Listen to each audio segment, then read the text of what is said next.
graders at Quiet Elementary. And we're 4th graders at Quiet Elementary. We're here with some of our friends to welcome our teachers back to a fantastic 23-24 school year. We want to thank all our teachers for their hard work and dedication. It's because of you that we are great leaders! Welcome back, teachers. We hope you had a fun and relaxing summer. Thank you for being the best at what you do, which is teaching us to be successful. Let's get ready for the best school year ever. See you soon. Good morning, teachers. My name is Madison Mayfield, and I'm from Zachary Elementary. Thank you for all of you do, and have a great year. Hello, UISD. My name is Anya Weddle, and I am a proud 8th grade student at George Washington Middle School. On behalf of all our Bobcat students, welcome back to the 2023-2024 school year. May this new year be filled with countless triumphs, profound moments of connection, and immeasurable personal growth. Go teachers, go Bobcats, go United ISD. Welcome back, teachers! Thank you for making learning fun and helping us when we need it. We can't wait to get started. See you soon!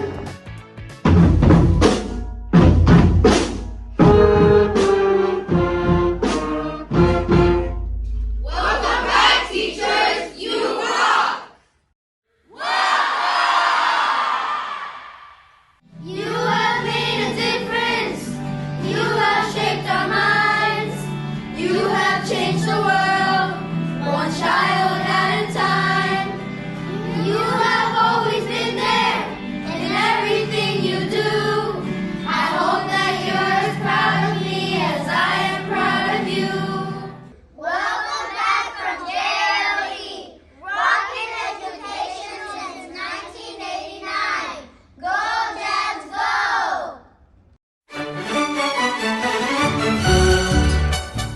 Welcome back, teachers! We are the mighty Kevin Zapata Rockets! Let's have a fiesta! Go Rockets, go! Canto al pie de tu ventana, pa' que sepas que te quiero. Tú a mí no me quieres nada.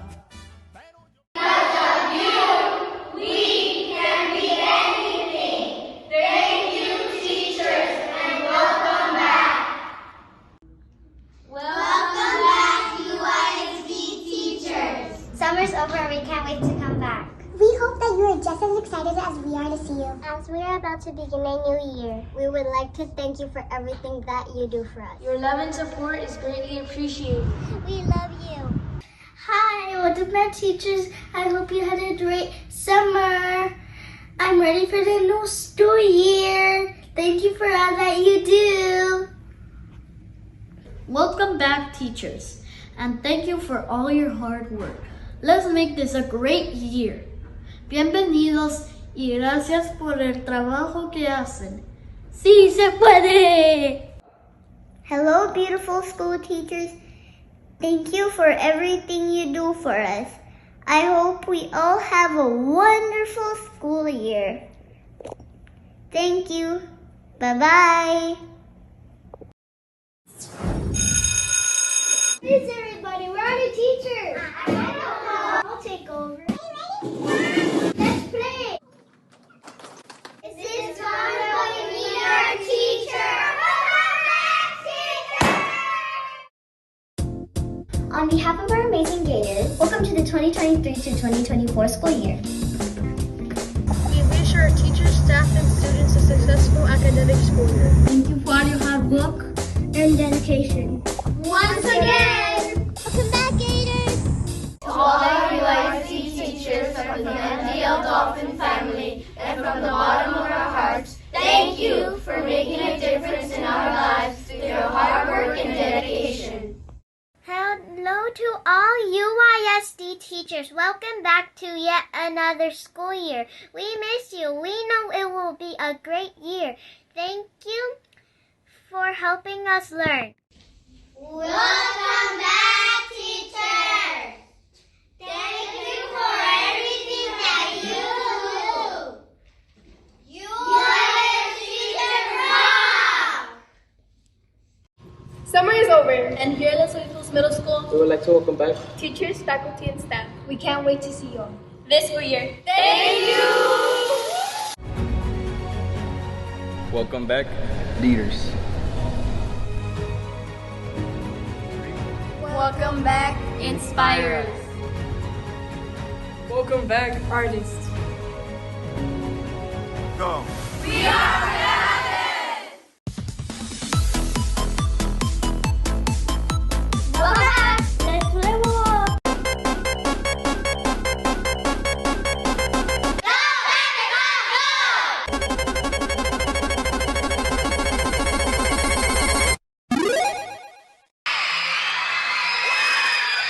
Thank you, teachers, for being the best.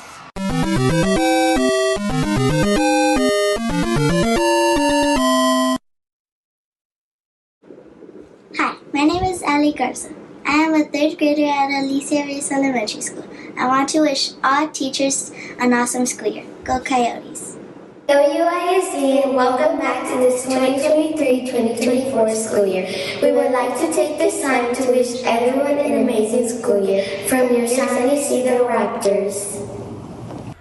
Dear teachers of UISD, thank you for all your support, leadership, and mentorship. It really means a lot to us. And I have a question. Why does a teacher wear sunglasses to school? Because her students were too bright. Welcome back and let's have an awesome year. Hello, my name is Julian Sanchez. I am a 5th grade student at Veterans Memorial Elementary School. It is my pleasure to welcome everyone to a brand new school year. I hope everyone had an enjoyable summer break and is excited as I am to begin a new year at UISD. The summer provided the perfect set for yet another record-breaking year. But the grind is about to start. We're excited to have you back. Forward to growing as a team. Can't wait to shatter every record and exceed expectations.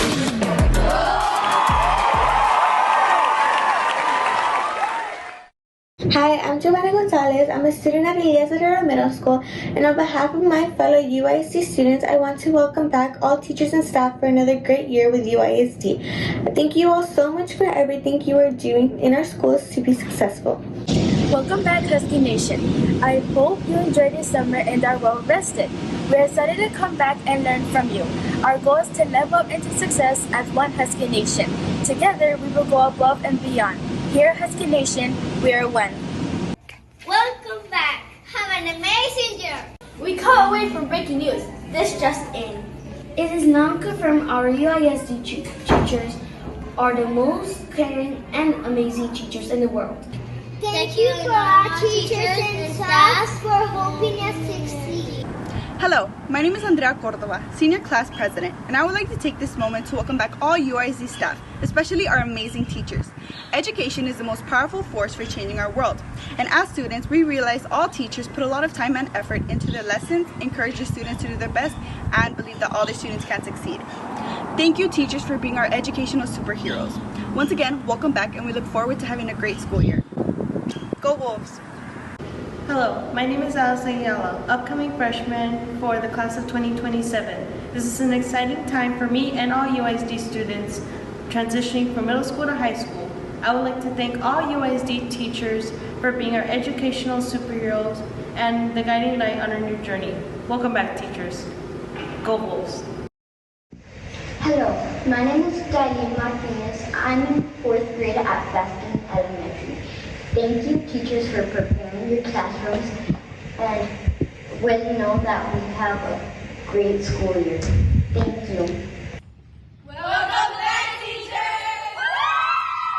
Hello, UISD teachers! On behalf of TMS, we would love to welcome you back. As we embark on a new journey together, we look forward to seeing you again and learning more from you.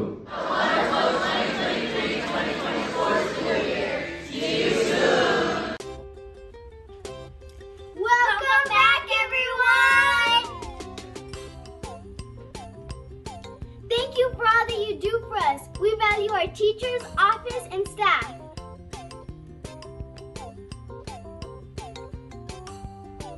You teach us. You inspire us. You support us.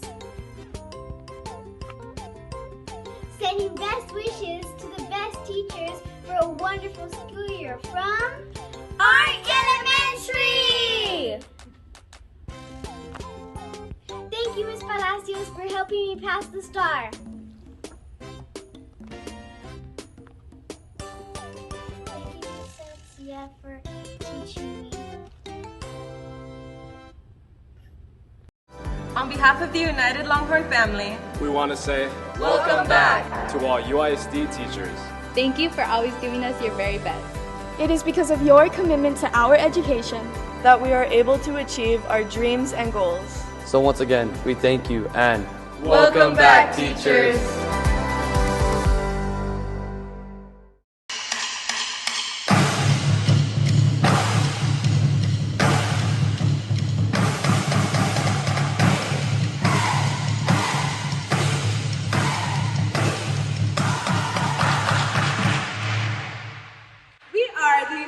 High School Silver Steppers, Cheer and Drumline. We want to welcome back all UISD teachers.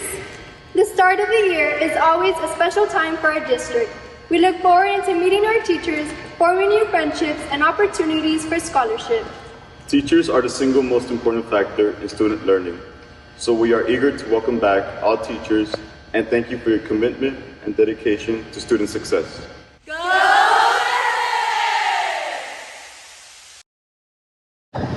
Hi, I'm Elaine Palapa. And I'm Austin Alfaro. And we want to welcome back our awesome UISD teachers. Thank you for all you do for us. Go Grizzlies! Dear teachers, we are excited to come back for another school year of learning and fun. Thank you for preparing the classrooms for us and so we can have another terrific school year. Hello, Cindy Phantom teachers, and welcome back to our 2024 school year. We hope that you had a restful and fun summer. We cannot wait to join you all back in the halls of our campus to have a wonderful year.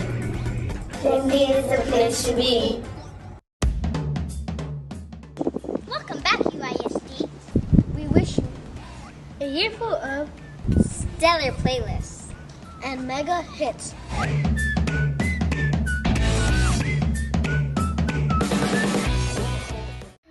Hi teachers, welcome back. Go Cowboy! Welcome back teachers, hope you had a restful summer and I wish you the best on this upcoming year. Can't wait to have fun.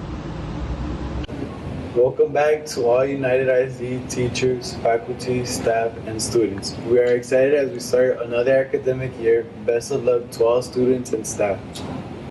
Teachers and staff, you are the heartbeat of our district. Because of you, we all thrive. Because of you, we have safe, beautiful schools to attend. From the bottom of our hearts, Bulldog Nation thanks you.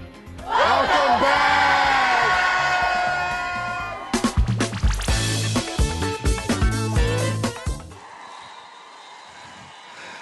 Good morning!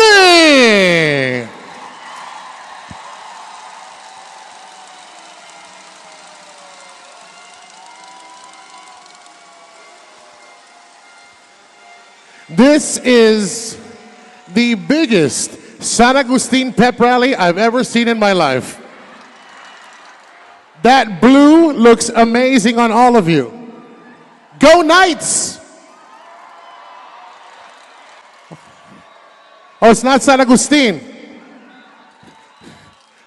Congratulations, UISD. You shut the city down this morning.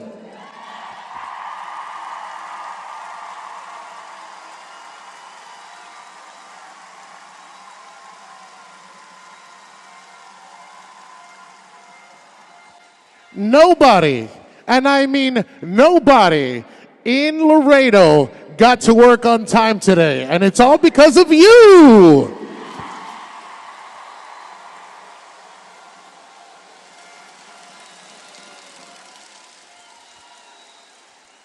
I was talking to the superintendent right now, and he said my application is on file, so that's all I got. But considering my application on file is there, he said, You guys represent 10% of the workforce in Laredo. Hi!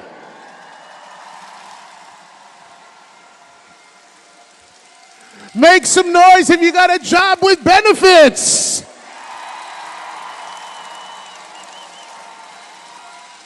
Make some noise if you're underpaid.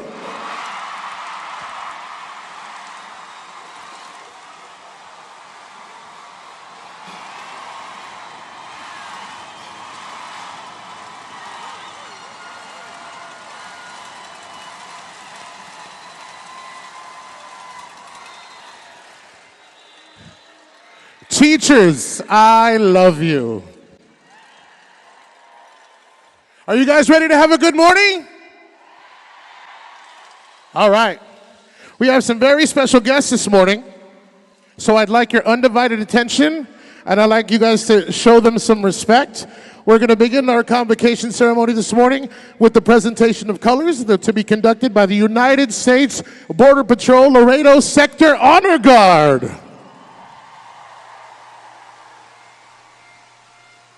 The Pledge of Allegiance and the Texas Pledge will be recited by Colonel Santos Benavides students Aleida Mota and Alina Mota. The national anthem will be sung by United High School Choir Director Debbie Martinez. Everybody, please stand.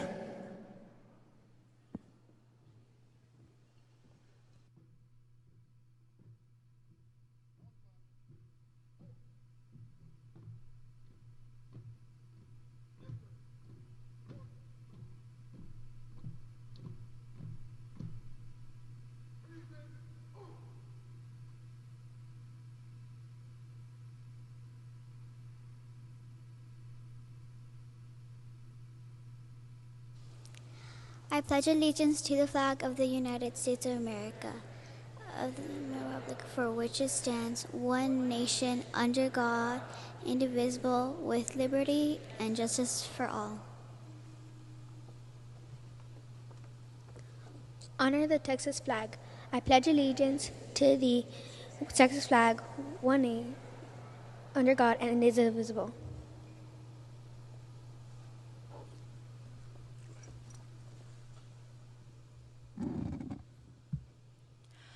Oh, say, can you see by the dawn's early light what so proudly we hailed at the twilight's last gleaming, whose broad stripes and bright stars through the perilous fight o'er the ramparts we watched were so gallantly streaming, and the rocket's red glare, the bombs bursting in air, gave proof through the night that our flag was still there. Oh, say, does that star-spangled banner yet wave o'er the land of the free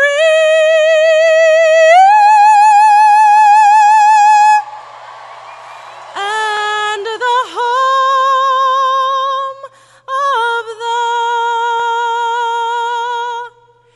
brave?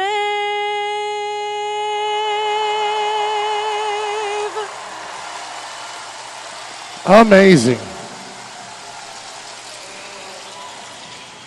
One more time, Miss Debbie Martinez. Thank you. Please remain standing. Thank you. Please remain standing. We will now observe a moment of silence to reflect, pray, or meditate.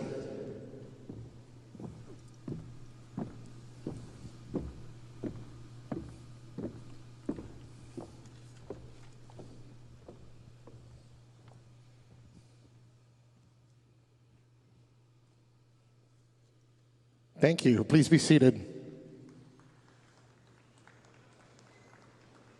Good morning, everybody. How are you? Hey. Hey. Hey. Hey. Hey. Hey. Hey. Hey. Hey. A, B, C, D, E, F, G, H, I, J, K, Q, R, S, W, X. Sing it.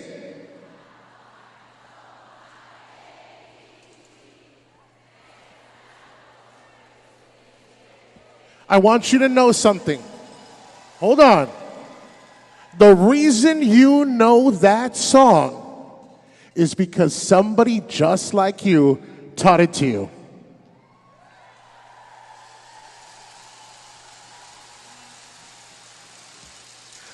At this time, I'd like to introduce UISD Board President, Mr. Ramiro Veliz III, and Superintendent of Schools, Mr. David H. Gonzalez. Come on up, gentlemen.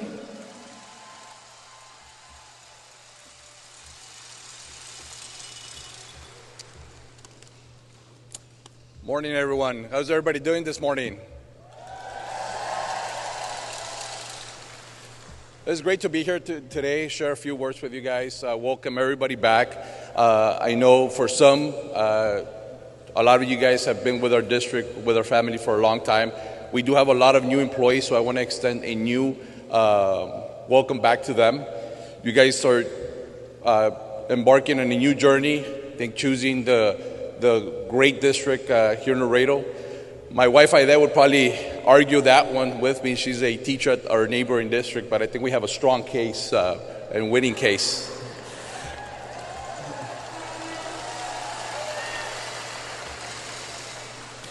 So as a board member for the past 11 years, I have met a lot of you guys. I have seen the dedication, the efforts that you guys put in and day out. And this is because of those efforts, because of you guys putting in the hard work, that our district continues to thrive and we continue to see success across every area. So as a board member, over the years, we have always tried to extend our gratitude, extend our understanding of what you guys do every day. And we're very thankful. And on behalf of the board, we thank you for your efforts, and we know that success for this year is going to remain. I think you guys have always done a great job and will continue to do a great job.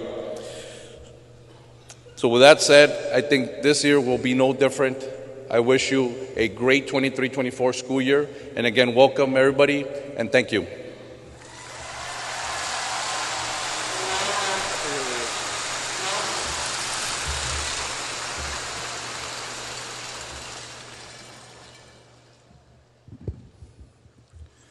Great morning, everybody.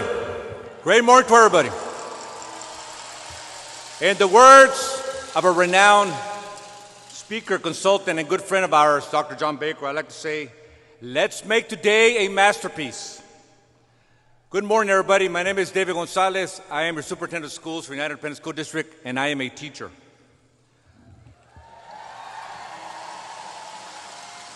Welcome to the new school year with United Independent School District. Today is a great day to be part of the 25th largest district in the state of Texas, and now we are the biggest in the region. We've also been locally selected, ladies and gentlemen, as you all know, as the best place to work. How about them apples?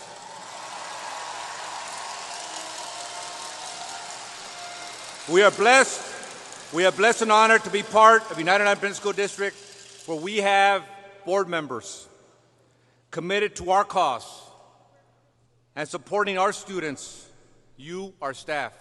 So I want to recognize the board members at this time. Let's give them a hand.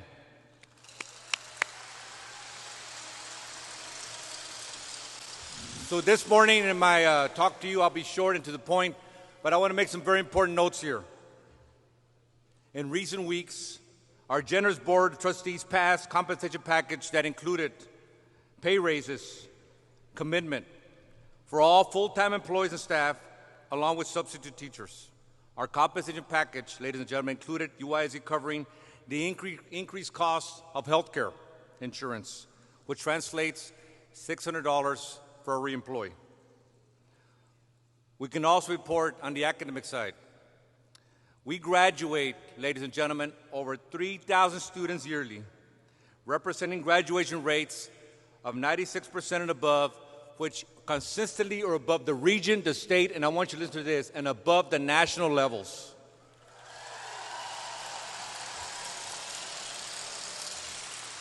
This past year, over 150 students in each graduating class per high school graduate cum laude, magna cum laude, and summa cum laude. In total, 480 of our graduates also graduated with an associate's degree. Let's hear it for our teachers. This past Friday, we did receive student achievement scores for STAR and STAR Alt for all our content areas in our district. And even with the major changes with TA, the testing format, I don't even know, but they've actually added more questions to the test for our students in all the content areas. Even with that, our preliminary scores right now indicate that we remain steady, a steady rate of 83, which is the same as last year. This is not the final accountability rating, ladies and gentlemen, and I'm going to share with you. The state has not released the accountability manual yet. So this is kind of like going into a game of football, playing, scoring, and then you wait, and the ref said, hold on, we're going to tell you what the rules are at. But there's our state. But I want to recognize the work that was going on in the classroom with our teachers and our staff, because it's a true indication of what our teachers are delivering every single day. Today, we can also report that United Independent School District has added United and Alexander High School to join LBJ and United South as campuses that are providing an early college education within their respective campuses.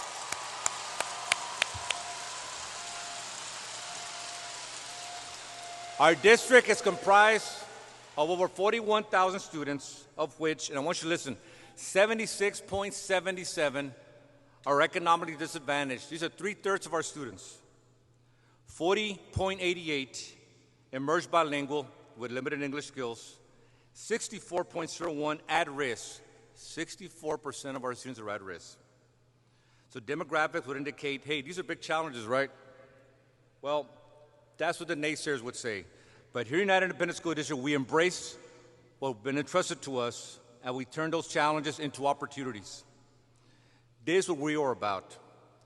This is what we have done. This is what we do. This is what we're going to continue to do as a school district here in Laredo. This is why we are known in Region 1 and in Texas across the state as the outliner. We are the exception. Why? Because we teach students. We do not test. We don't teach for the tests. We can also report this morning, and I know Sam Flores is here. Sam, can you stand for a minute? And I know that our CFO, Lyle Benavides, could not be here this morning, but I want to report something to all of you.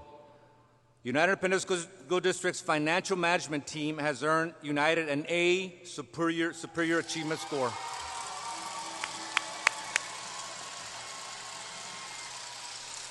Thank you, Sam. Today we report that since opening the Carol Summers Aquatic Center, we have provided water safety education for over 5,000 of our elementary students district-wide. And we've also accommodated our special needs students by teaching them the life skills of swimming. And if you haven't had a chance to go over to see the Aquatic Center, you need to go. It is a sight. It is a beautiful, beautiful building for our students. Our academic success, ladies and gentlemen, has never been about any particular program. Absolutely not. It's never been about any particular lesson. It's been about the people. It's been about our teachers, our administrators, our staff. We have been successful by embracing our students because we treat our students as our very own. At this time, I'm going to ask everybody a favor. Everybody in this building who is not a teacher right now in the classroom, please stand. Todas las personas que no son maestros ahorita, solamente por favor, se paran por favor, de pie. Hold on. Give me a minute.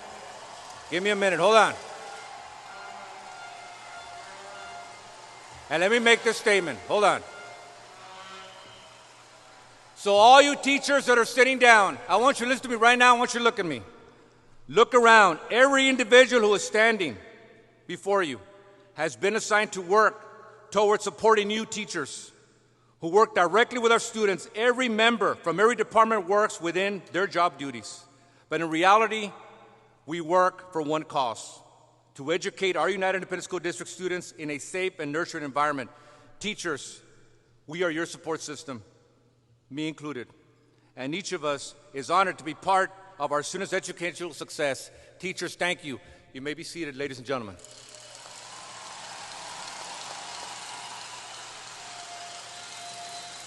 I am almost done. I know I'm a little long-winded this morning. Last week, I had an opportunity to go to Region 1 Center for the Teacher of the Year ceremony. And we recognized all the teachers within the region. Mr. Jay Yamas from LBJ High School. Can you stand? You're a Secondary Teacher of the Year.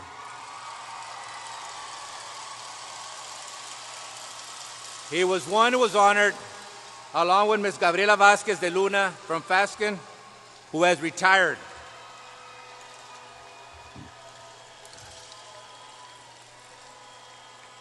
And although our recipients were not selected to compete at the state level, I will share with you that they have done tremendous work. Well, I want to share something very personal. So we're there to dinner, and I had a young lady tap me on my shoulder. She identified herself and asked me if she could give me a hug and a handshake. This young lady was from Laredo, reminding me, that had been one of her high school teachers. She went on to say that I had coached her in basketball, and this hit her nerve. This was a recipient of La Jolla UISD Secondary Teacher of the Year, Connie Martinez. And she told me this, teachers, and I want you to listen to me. She said, "Coach, you're one of the reasons why I became a teacher." And ladies and gentlemen, I share this with you because I want to make it very clear to all you teachers and everybody here in the audience. As a district, as educators, we are making a positive difference in the lives of others. And what I experienced last week goes to show that. You know, during our welcome back meeting with our administrators, I shared a story real quick about Helen Keller. And we all know about Helen Keller. She was a blind lady, born deaf, who later became an author, and she learned to communicate by signals pressed in her palm, reading lips, and the way of touch. But you know, what's lost in the story is her teacher, Ann Sullivan. And people don't know about Ann Sullivan. She was also blind when she started. She had a disease. She was partly blind, but she was able to overcome by being an effective teacher. And this is what we have to look at our students every single day, ladies and gentlemen. So I'm going to end with this. I want everybody to picture an opera in Paris. We're not in Laredo, we're in Paris. We're traveling outside of Paris, and it's an opera. And I will share with all of you, it's a big arena like here, and it is packed, and we have a renowned singer out there. And everybody, it is so loud, the house so loud, they're going to blow the top roof. It is because this gentleman is going to go perform, and he's very famous. Well, unfortunately, the owner of the Opera Center comes out and addresses everybody in the audience. He says, "Ladies and gentlemen, it is with deep regret that I share with all of you that our singer cannot perform today because of a home emergency." And you could hear the ahs, and you could hear the clicks between the audience. The great disappointment. But today we have a substitute, and he is going to perform, and went on and on and on. And as the crowd was making noise, nobody ever heard the name of this individual who was going to sing. The gentleman delivered his lifetime performance. And yet at the end, like you are all silent right now, that was the tone of the audience. And then from the very balcony, a loud little voice comes out. It's a young man, 12 years old. He says, "Daddy, Daddy, you were wonderful. I love you." And as soon as that happens, the crowd roared. True story, happened in Paris 10 years ago. Why am I telling you this story? Because someone had the courage. This young man had the courage, and we all need to have it, to live our life willing to stand up and to say once in a while, "I think you are wonderful." Ladies and gentlemen, as your superintendent of schools for United Independent School District, I will share with all of you, you all are wonderful. Let's make this year a masterpiece. God bless you. Let's have a great year.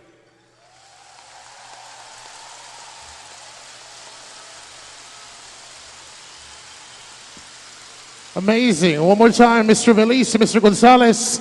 A round of applause for those gentlemen right there. Let me just make sure.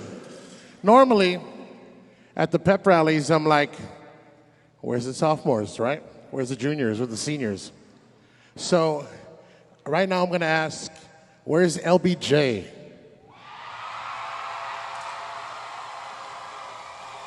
Hi, LBJ. Ow! Okay. Chill, chill, chill. Hold on. Shh, hey, hold on. Let me tell you something. I got a lot of text messages from my teachers yesterday because I was posting the behind the scenes on my Instagram. So I got a lot of messages from all my teacher friends, and with all of them were so heartfelt. They were so loving, and they all said, Sammy. And I'm like, what? And they're like, get us out of here early. So, chill. Where's United South? Okay.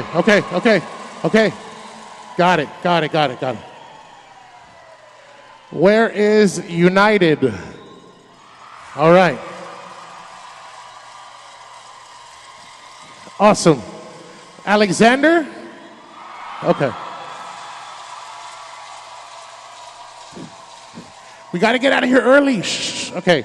So this is for the high schools. In about 3/4 of a year, maybe less, we're going to be back in this building. Make sure you get those kids here, okay? Graduation. I want to see all of y'all here. Keep it up. Good job. Here we go. Let's take a moment to listen to some very important messages from our United ISD Board of Trustees and community leaders. Watch the screens.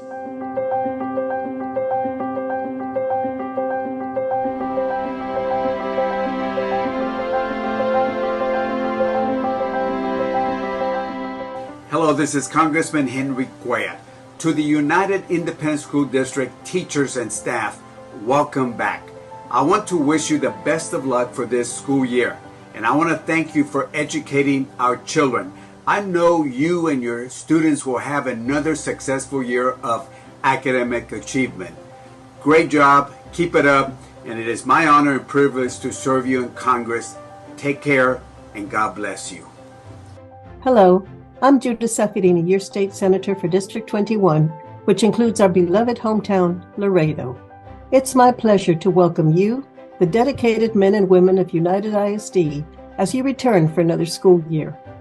Whatever your role in our education team, thank you for dedicating your time to our students and for your inspiring passion for education. Your impact reaches far beyond the campus, the classroom, counseling center, library, cafeteria, bus, and the sports arenas, shaping young minds and our state's future. In 10, 15, 20, or 25 years, when this year's students look back on 2023-24, what will they remember? I hope each remembers you, the difference you made in that student's life, whether through a lesson, a word of encouragement, a wonderful example, or an act of kindness. Together, we'll continue to make a difference, one student, one experience at a time. To do so, simply commit yourself to creating meaningful memories for those in your academic care. Frankly, today's interactions are tomorrow's memories. Be sure to create some great ones for our students. My prayer is that the Lord will bless you always and inspire you to continue to excel, for them, for our community, and for our great state. Thank you for everything you do and for everything you will do. I'm State Representative Richard Peña Raymond, and I want to welcome the UISD family back to school. It's just around the corner, and I want to thank you as your state representative for everything that you do to help the students here at UISD prepare for a brighter future, to have a better chance at a better life. Every single one of you are important, every single one. And I, for one, want to say thank you. Go UISD.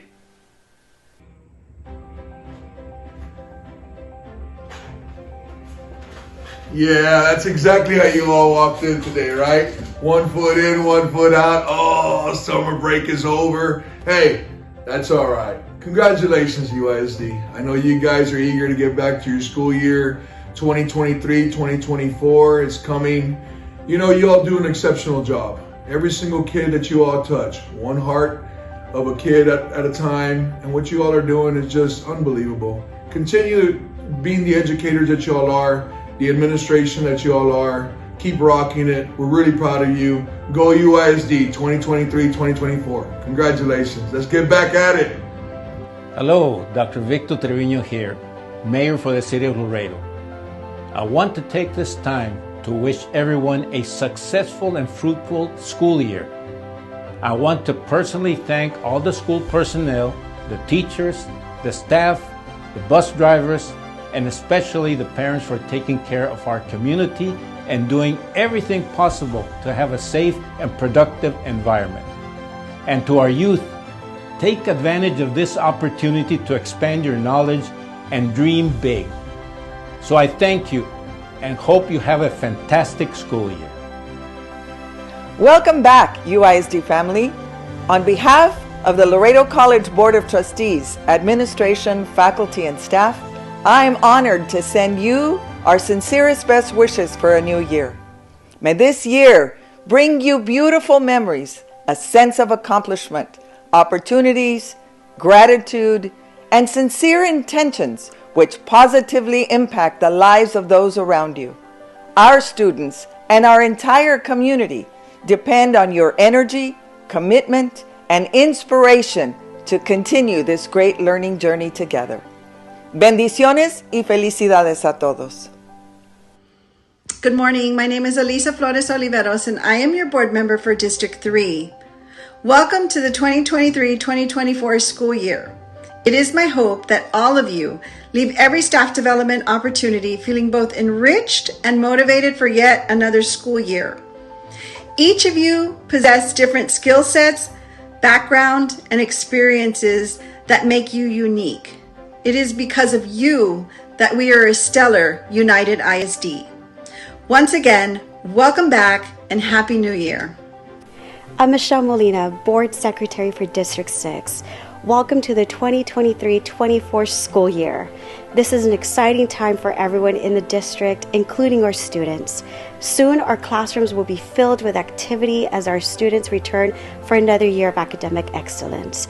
I believe that our students can dream anything, create anything, and be anything if they only just believe in themselves. By believing in our students, we can teach them to have faith in themselves, and we share this mission as a united family. I know that every one of you, from our support personnel to district leadership team, are eager to empower our students to be the achievers and the leaders of tomorrow. Here is to another safe and successful school year. Hi, this is Frank Castillo, your board member for District 7. I'm happy to be here at the UISD Convocation, where we have gathered some of the most caring, capable, and professional teachers and administrators and staff in the country. UISD is indeed the best place to work and learn. It's a great time to be a UISD employee. Very soon, we will be starting a new school year, and we will welcome our students back to our classrooms to provide them the best education possible in a safe, secure, and nurturing learning environment. And never forget, we are an A-rated school district. We have high expectations of our students and employees. We strive to be the best, and our students' well-being must be the focus of every decision we make. Thank you, teachers, administrators, counselors, librarians, nurses, and all staff for all you do. Together, we are united for the best possible education. We are united today, tomorrow, and forever. I hope your family had the opportunity this summer to spend quality time with loved ones, and that you and your children are ready for the upcoming school year. It's going to be a great one.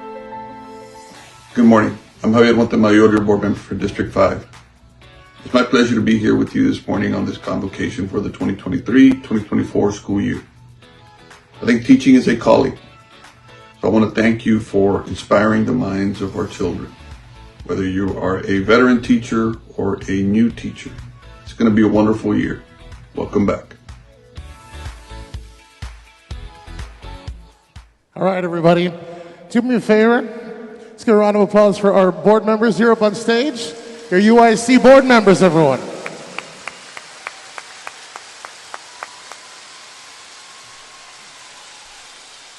These are the people that make sure that everything gets done. We want to thank them for helping us put this event on this morning. Thank you for all that we do. Appreciate it. Anybody else would like to say a little something? Come on up. This is your podium. Good morning. I'm your UISD Board of Trustee for District 6, and I'm so humbled to be here today. Thank you. I'm so humbled to be here today. As many new teachers and employees of our district, this is our first convocation together. However, we've had some veteran teachers, some amazing staff that have brought us here today throughout the years and have taken us to amazing levels of success.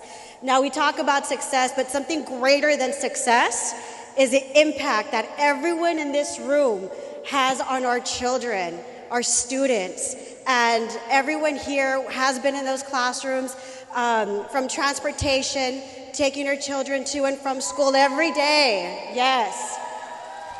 From our food services, making sure that our children are served nutritious meals, absolutely. From our maintenance and department that make sure that our facilities and schools are always ready to go every day, weekends, summers, year-round. Yes. Thank you. Thank you for all that you have done. Thank you for all that you will do. And let's talk about the teachers, the magic that you all do in the classroom, our teacher aides, our coaches, our administrators that carry your campus on your back. And you come in every single day, no matter what you have going on in your personal lives. You bring your A game every day, every employee within our district. I thank you from the bottom of my heart. Thank you.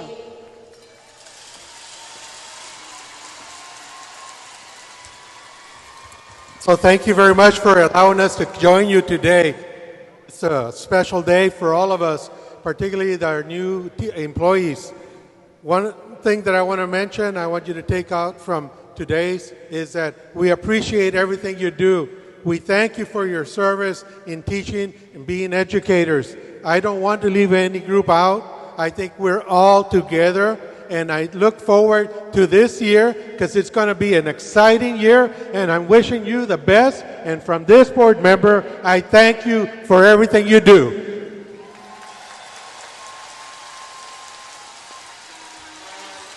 Buenos días. Mi nombre es Gilbert Aguilar, UISD Board Member District 1. Quiero saludar a mis padres que están presentes. We're going to have a great year. Y quiero que ¿dónde está la porra? Make some noise. I'm honored to be your board member, and one thing that United ISD is one team, one goal, and I think that's what we're doing tonight. And I'm going to echo what my board members said today. So I'm very excited to be here. And let's have a good one.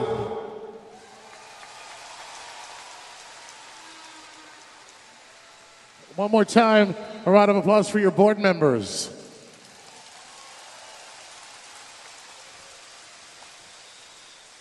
I have a very specific question. Librarians?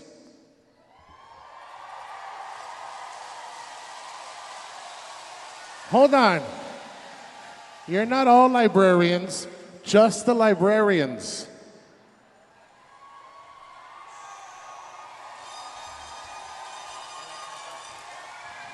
Okay.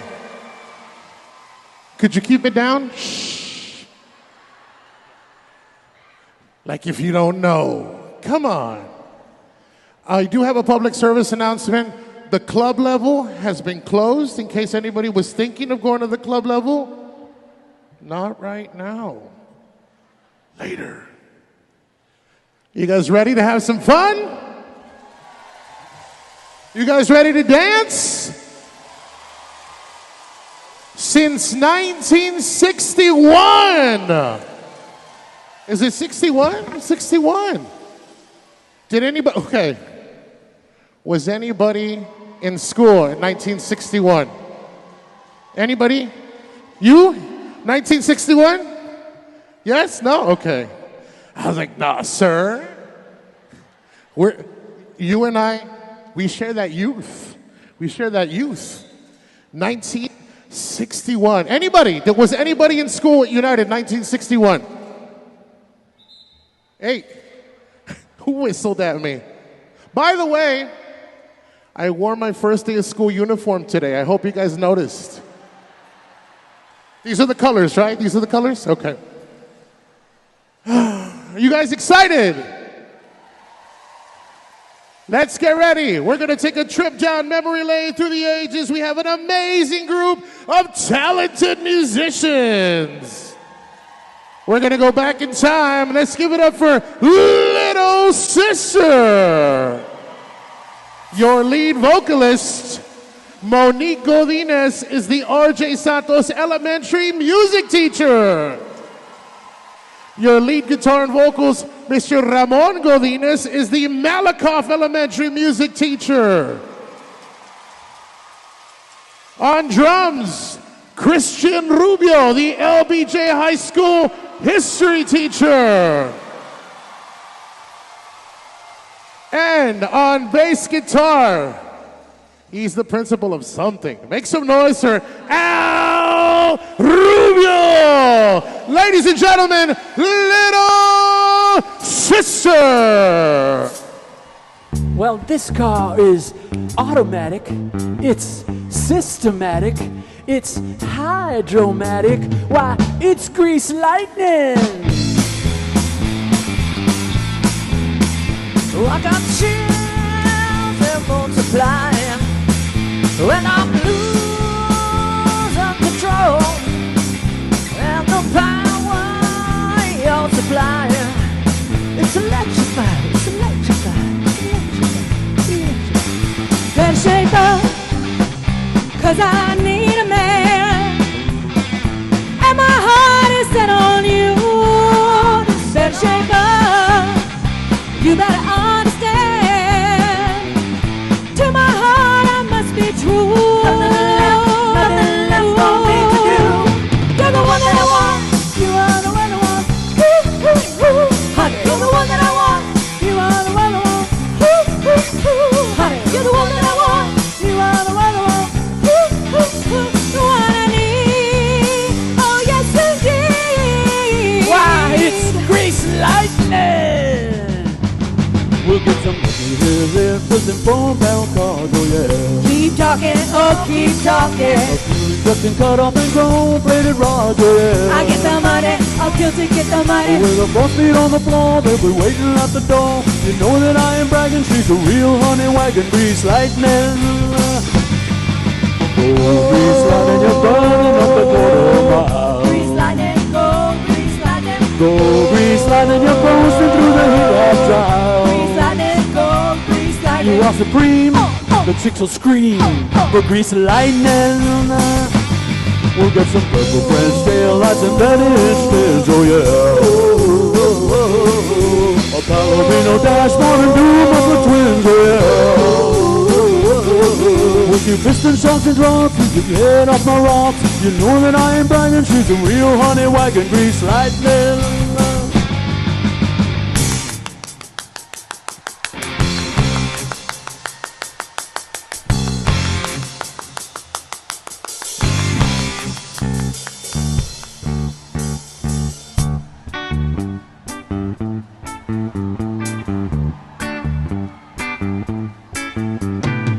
Summer loving had me a blast.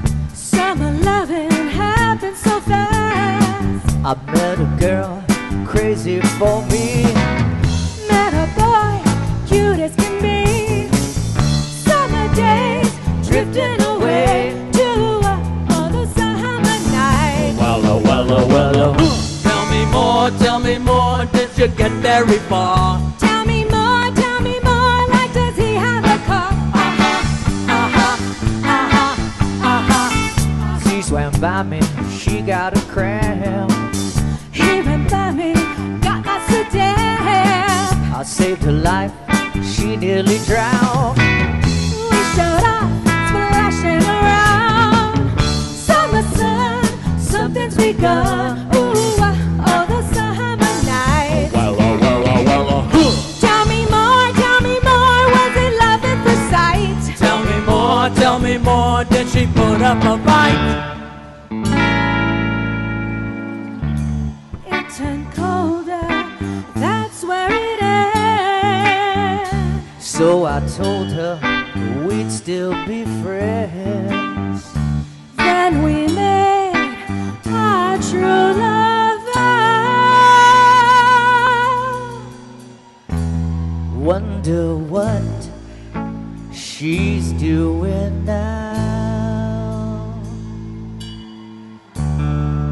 Summer dreams ripped at the seams, but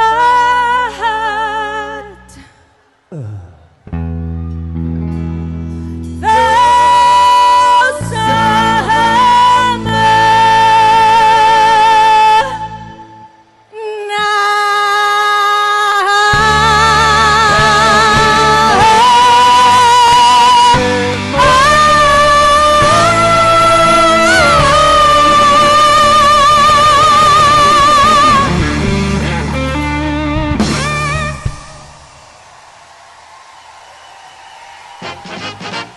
Here's the story of a lovely lady who was bringing up three very lovely girls.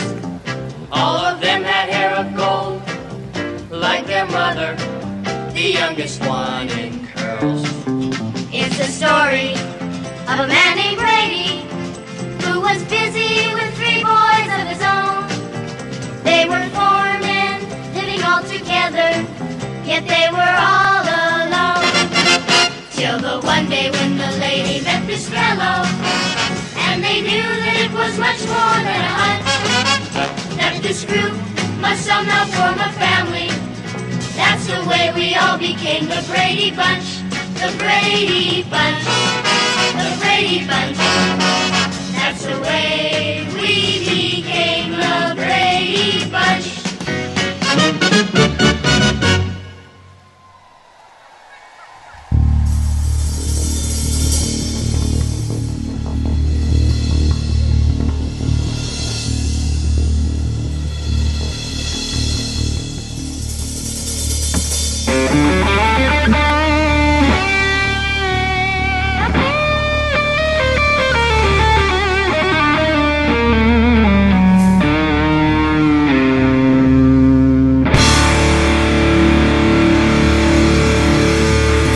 I need everyone to sing along. First I was afraid, I was petrified, kept thinking I could never live without you by my side. But then I spent so many nights just thinking how you get me wrong. I grew strong, I learned how to get along, and so you're back from outer space. I just walked in to find you here with that sad look upon your face. Should have changed that stupid lock, should have made you leave your key. If I'd have known for just 1 second you'd be back to bother me. Go on now, go, walk out the door, just turn around now, 'cause you're not welcome anymore. Weren't you the one who tried to crush me with goodbye? Did you think I'd crumble? Did you think I'd lay down and die? Oh, not I will survive for as long as I know how to love. I know I'll stay alive. I've got all my life to live, I've got all my love to give. I will survive, I will survive. Hey, hey.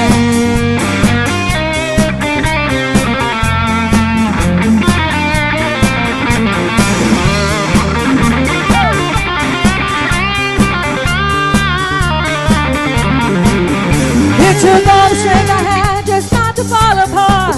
Kept trying hard to mend the pieces of my broken heart. And I spent oh so many nights just feeling sorry for myself. I used to cry, and now I hold my head up high and you see me, somebody new. I'm not that chained up little person still in love with you. And so you felt like dropping in and you said makes you be free. Now I'm saving all my loving for someone who's loving me. Go on now, go. Walk out the door. Just turn around now. 'Cause you're not welcome anymore. Weren't you the one who tried to touch me with goodbye? Think I'd crumble, lay down and die. Oh no, not I will survive. Oh, as long as I know how to love, I'll know I'll stay alive. All my love to give, I've got all my love to give. I will survive, I will survive. Hey.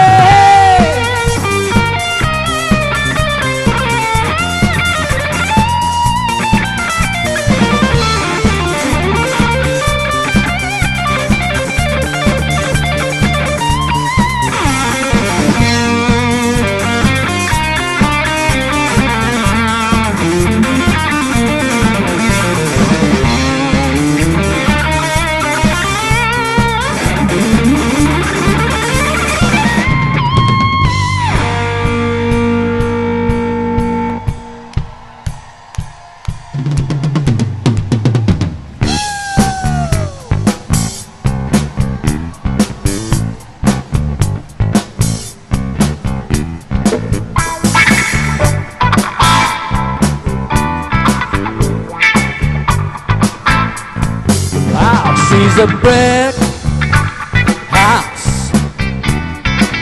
She's mighty, mighty, just letting it all hang out. Oh, a brick house. Yeah, that latest that's a fact. Ain't holding nothing back. Oh, she's a brick house. Well, we're together, everybody knows. This is how the story goes.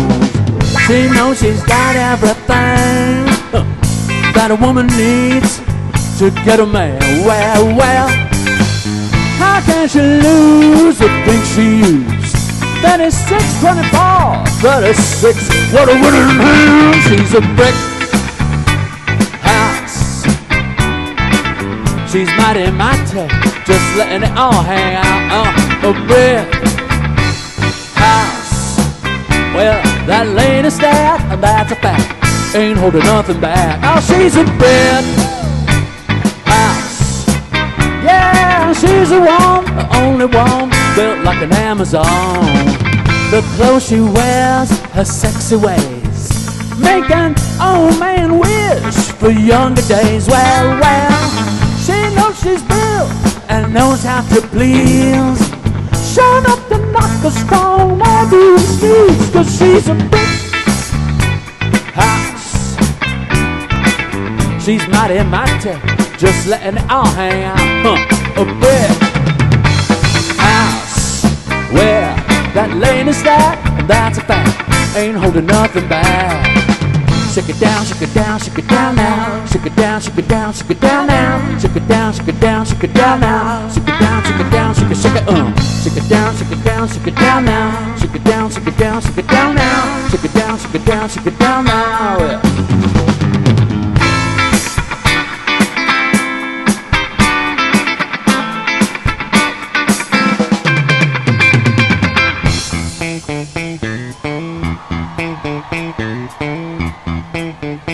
Hey, do it now. Hey, hey. Once I was a boogie singer, playing in a rock and roll band. I never had no problems. Running down the one-night stands and everything around me. Yeah, I got to stop the feeling so bad, and I decided quickly, yes I did, to just go down and check out the show. Well, they were dancing and singing and moving to the grooving, and just then it hit me. Somebody turned around and started playing that funky music. Play that funky music. Play that funky music. Play that funky music. Play that funky music, white boy.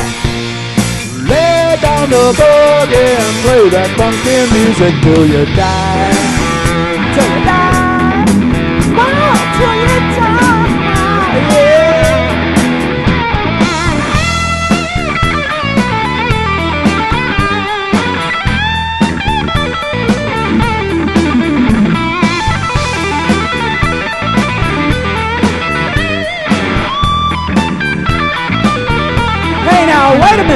At first it wasn't easy,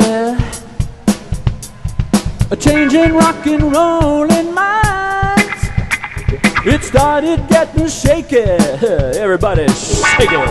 I thought I'd have to leave it behind, but now it's so much better, so much better, funkin' out in everywhere. But I'll never lose that feeling, you know I won't, of how I learned my lesson that day.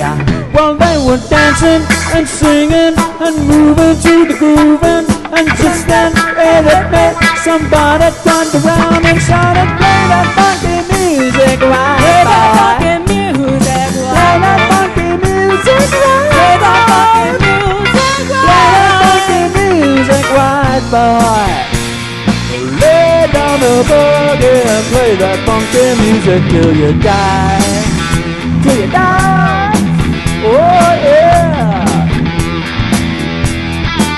They shouted, play that funky music, play that funky music, play that funky music, play that funky music, play that funky music, play that funky music. I got to keep on playing funky music, got to keep on playing funky music. Play that funky music, play that funky music, play that funky music, play that funky music, play that funky music, right boy. Lay down the boogie and play that funky music till you die. Oh yeah.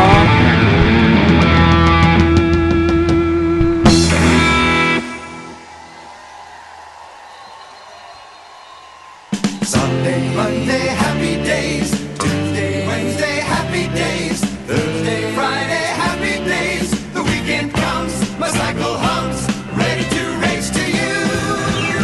These days are I'm being free. These days are share them with me.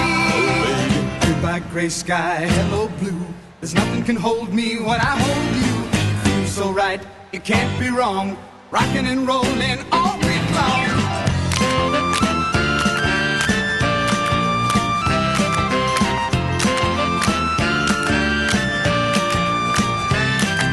Sunday, Monday, happy days. Tuesday, Wednesday, happy days. Thursday, Friday, happy days. Saturday, what a day. Groovin' all week with you. These days are all share them with me. These days are all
runner, never gonna stop. Get it up, such a dirty man, always get it up. For the top, on the younger kind mind.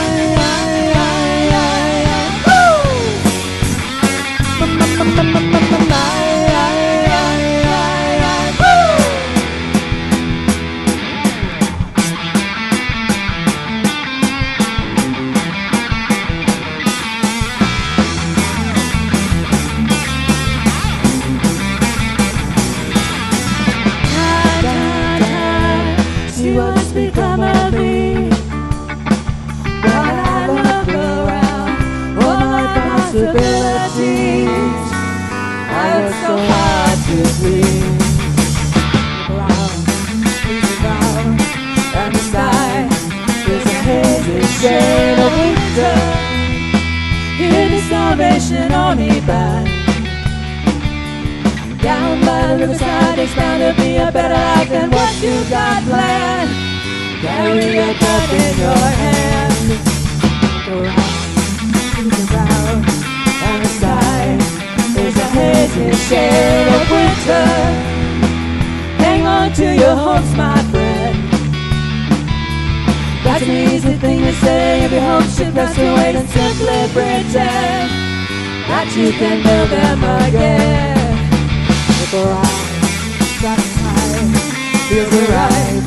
It's the springtime of my life. Jump around!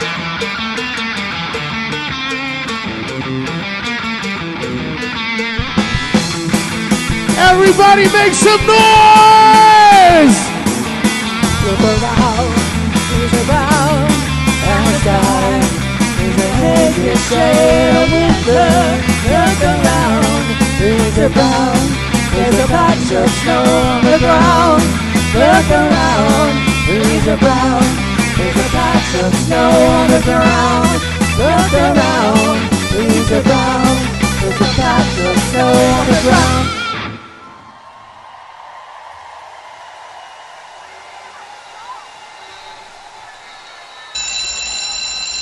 When I wake up in the morning and the alarm gives out a warning, I don't think I'll ever make it on time. By the time I grab my books and I give myself a look, I'm at the corner just in time to see the bus fly by. It's alright, cause I'm safe out the bell. If the teacher pops a test, I know I'm in a mess, and my dog ate all my homework last night. Riding low in my chair, she won't know that I'm there. If I can hand it in tomorrow, it'll be alright. It's alright, cause I'm safe by the bell.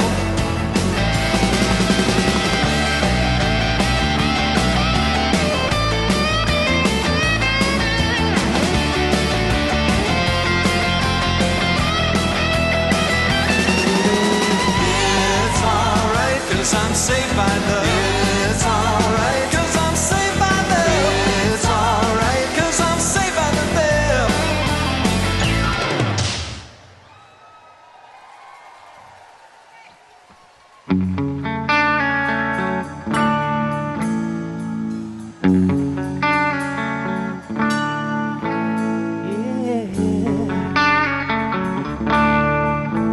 You are my fire, the one desire, believe when I say that I want it that way. But we are two worlds apart, can't reach to your heart when you say that I want it that way. Tell me why ain't nothing but a heartache. Tell me why ain't nothing but a mistake. Tell me why I never wanna hear you say that I want it that way. That I want it that way. Yo, BIP, let's kick it.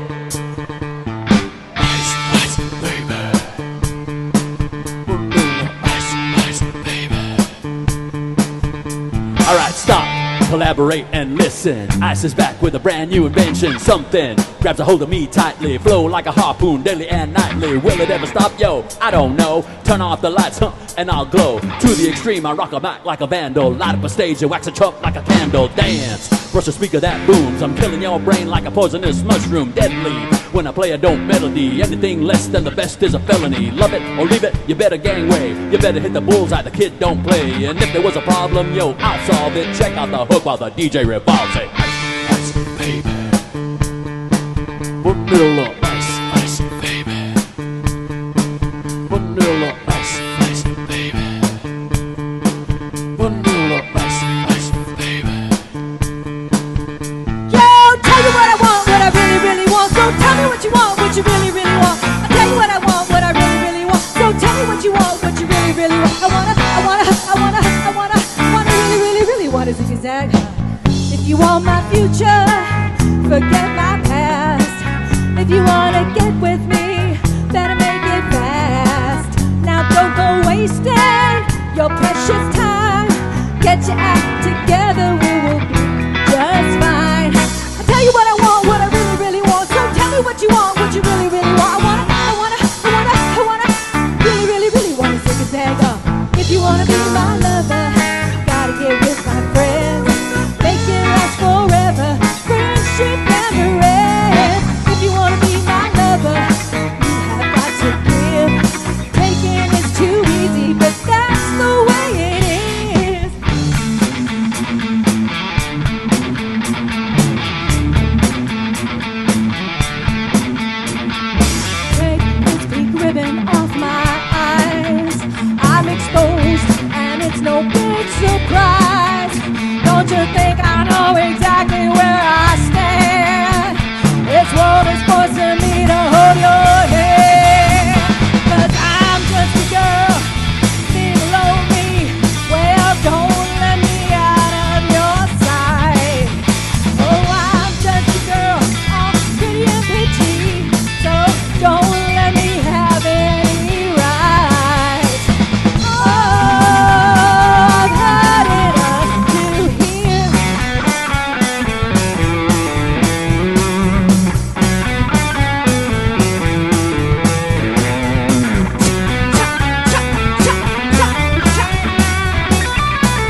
your hands, stomp your feet.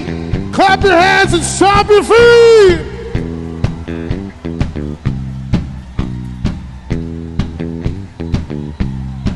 I'm gonna fight 'em all. A Seven Nation army couldn't hold me back. They're gonna rip it off, taking that time right behind my back. And I'm talking to myself at night because I can't forget. Back and forth through my mind behind a cigarette. And the thing coming from my lungs just leaving alone. Let me hear you. Little louder.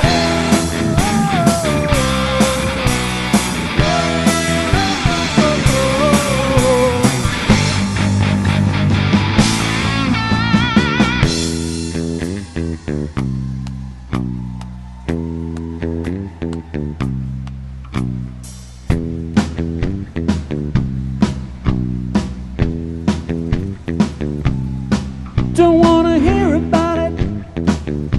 Every single one's got a story to tell. Everyone knows about it, from the Queen of England to the hounds of hell.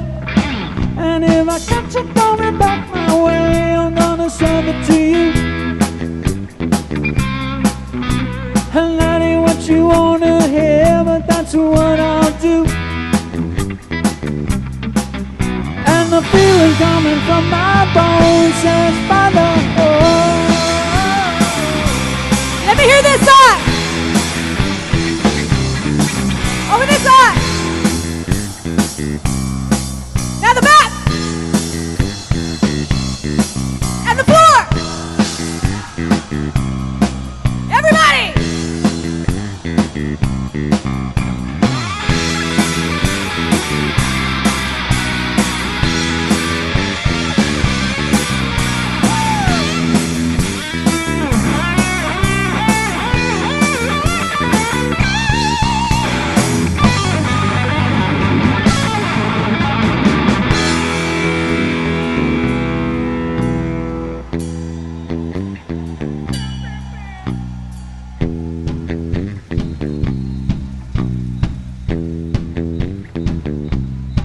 I'm going to Wichita, far from this opera forevermore. I'm gonna work the strong, make the sweat drip out of every pore. And I'm bleeding and I'm bleeding and I'm bleeding right before the Lord. All the words are gonna bleed from me and I will sing no more. And the stains coming from my blood, tell me go back, oh. Over there. In the back. You got. I don't know. Who do you guys think won? Everybody. Thank you, thank you. UISD, thank you for having us. You guys rock! I'd like to give a big shout out to my school, Roberto J. Santos Elementary. I'd like to give a big shout out to Malakoff Elementary, Ramon School. We got LBJ in the house for our drummer, Chris Rubio. Also like to give a big shout out to all the music teachers here today. We got one more video segment and lots of great stuff in store for you. So, Sammy. One more time, little sister.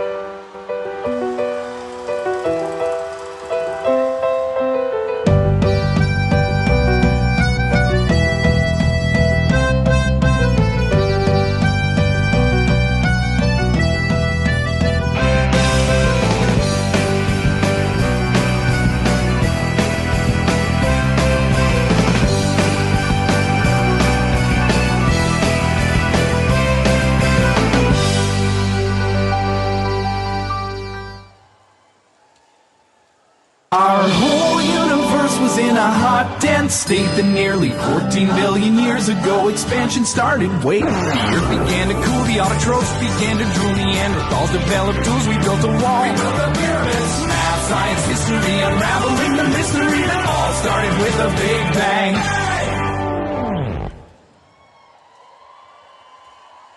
Dangerous virus is spreading rapidly in China, and U.S. officials are very worried that it could come here. The first death from coronavirus here in the United States.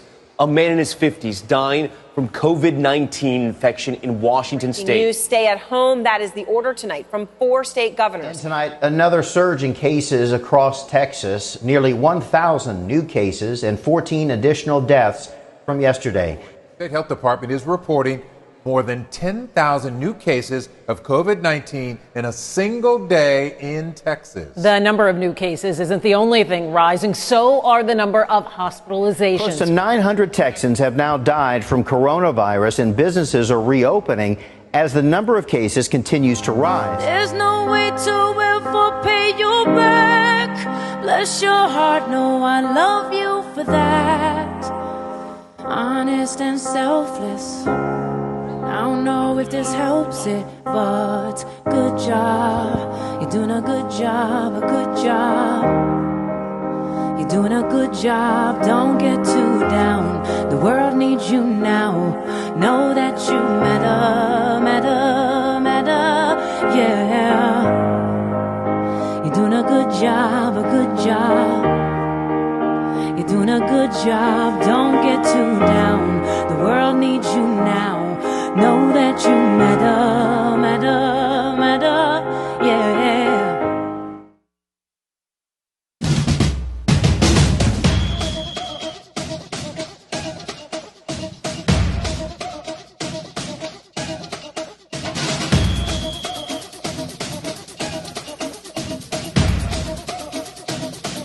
Put your flags up in the sky. And wave them side to side.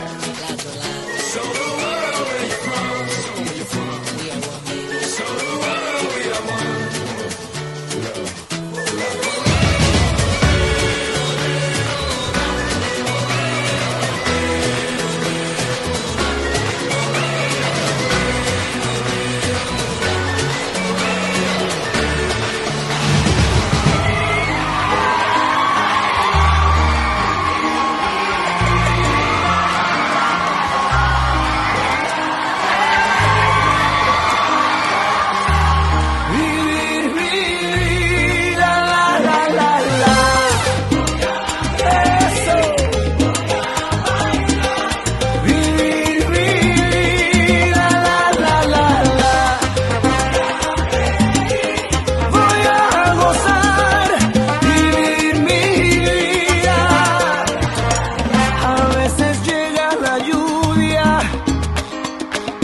Para limpiar las heridas, a veces solo una gota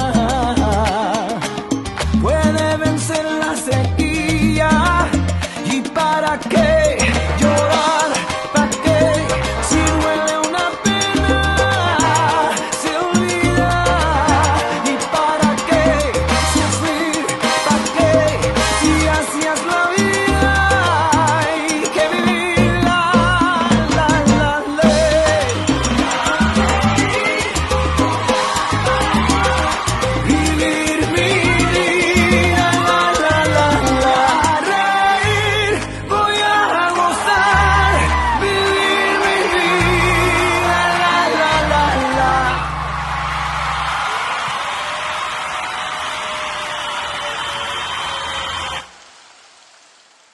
All right, I've got good news. I got good news. We're right on time.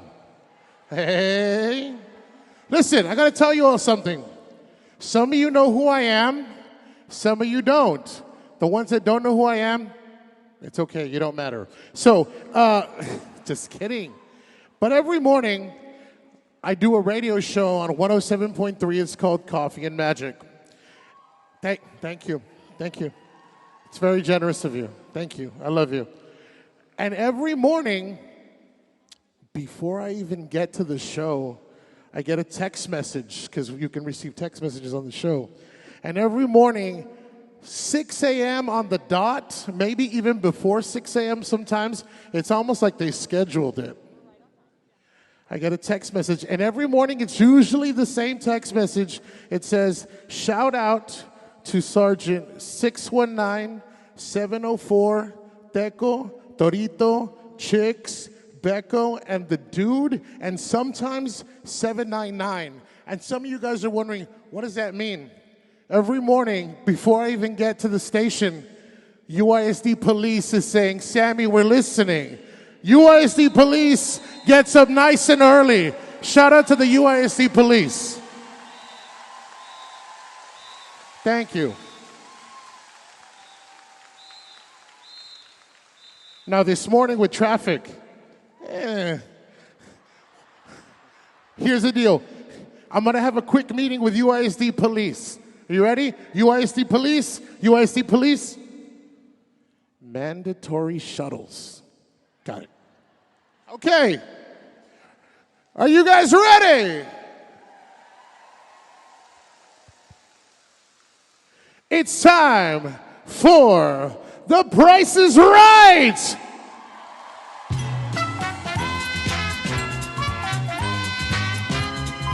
Ladies and gentlemen, the UISD Price is Right. And here is your star of the show, your host with the most. Some people might say he's got game. The one and only Bob Cruz. Good morning, everyone. Good morning. I'm the fortunate guy whose name is Bob, so they got me to do this today. By the Thank way, you. Bob, Thank we you. know you like to play games. I do like to play games. And I was volunteered because my name happens to be Bob, so thank you very much, my boss, Ms. Morales. Thank you. Love you. Are y'all ready to help our contestants today? That was weak. United South, are you ready to help your contestants? United Feeders, are you ready to help? LBJ and his feeders, are you ready? Alexander and his feeders, are you ready? We got a game for you. When you see it, you're going to know what we're talking about. And when you come up here, we're only going to call a few of you up here for 3 rounds, okay? So pay attention, or you'll be disqualified, okay? Let's start with our first contestants. This game is called Punch a Bunch. So we're going to spin the wheel, and let's see who comes up first. We're going to bring 3 of you up.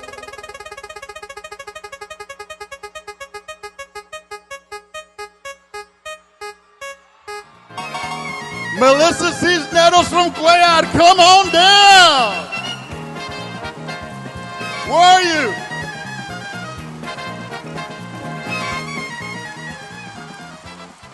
You've already won a brand new car. No, I'm just kidding. No, you didn't. We didn't get that donated. I'm sorry, we don't have a car. Almost. Next one. Next contestant, here we go.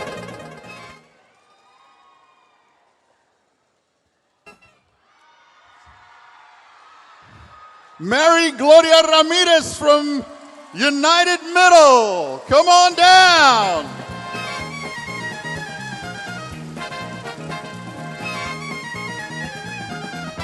That's a good last name. That's a very good last name. Great last name. And we got one more. We're going to do 3 rounds. Here we go.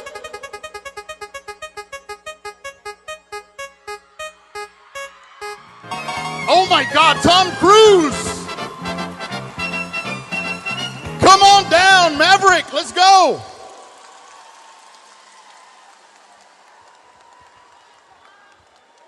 Okay, Miss Melissa, I need the first contestant, Miss Melissa, the other 2 right over here.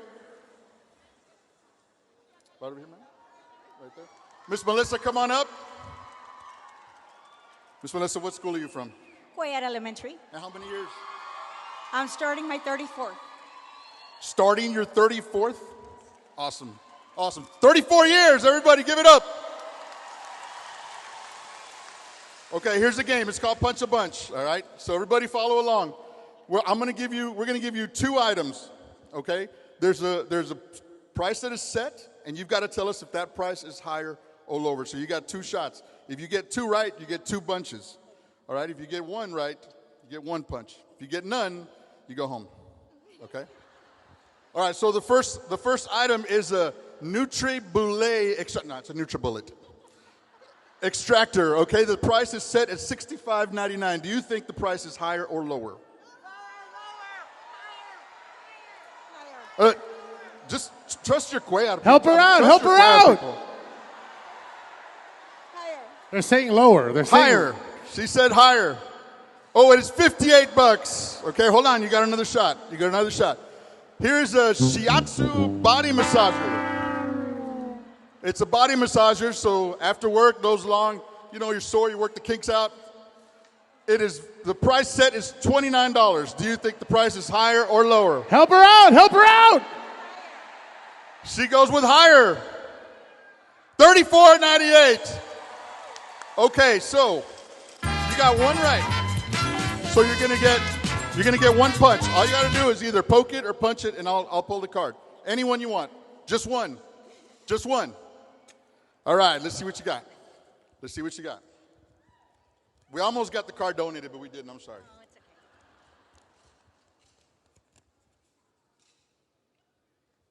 Oh, you get a Texas Flag Bistro set furniture over here. She got some furniture, y'all. Way to go.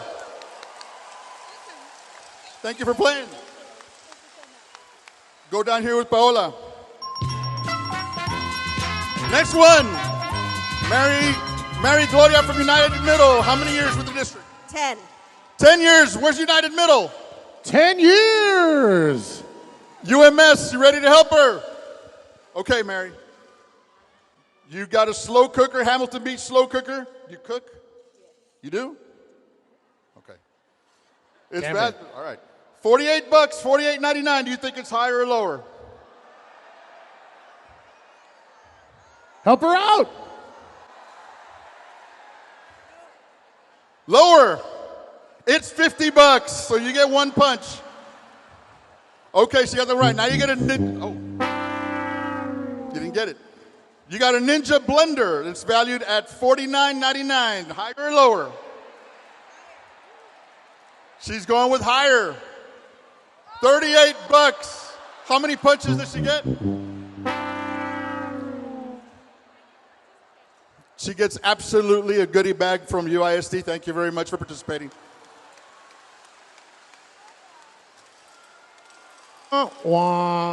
Next contestant is Maverick, Top Gun Maverick, Tom Cruise.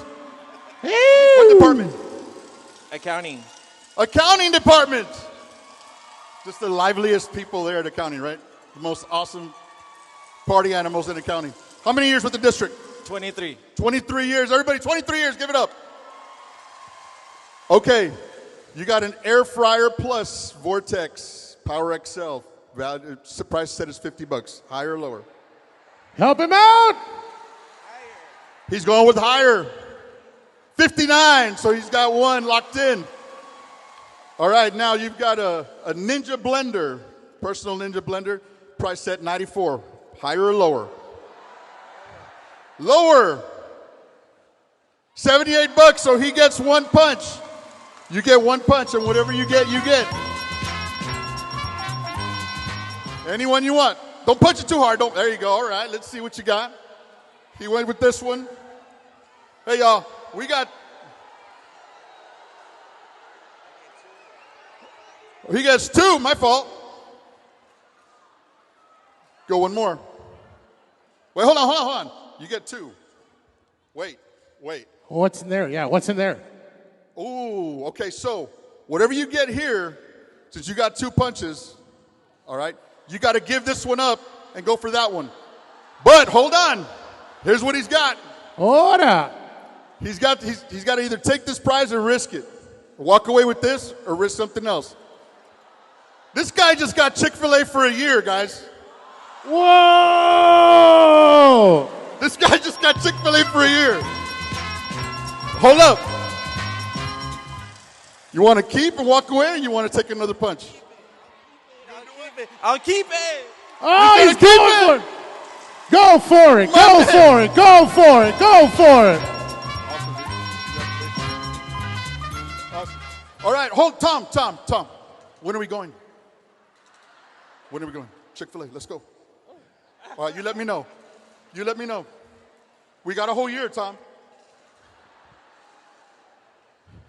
All right, let's go. Round 2, next 3 contestants. Let's go. Here we go. Ready.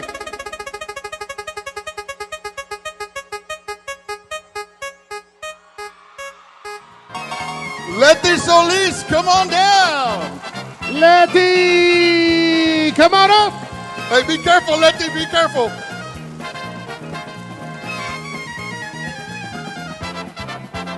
Letty, it's okay. Be careful when you run a. Hey, risk management is here. Risk management is here. We're good. If you follow workman's comp, don't worry about it. Next contestant, please.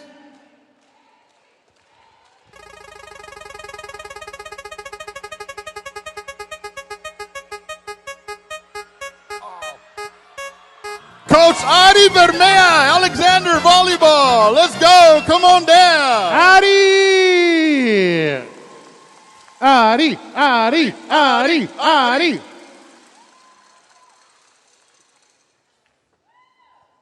Next contestant. Here we go.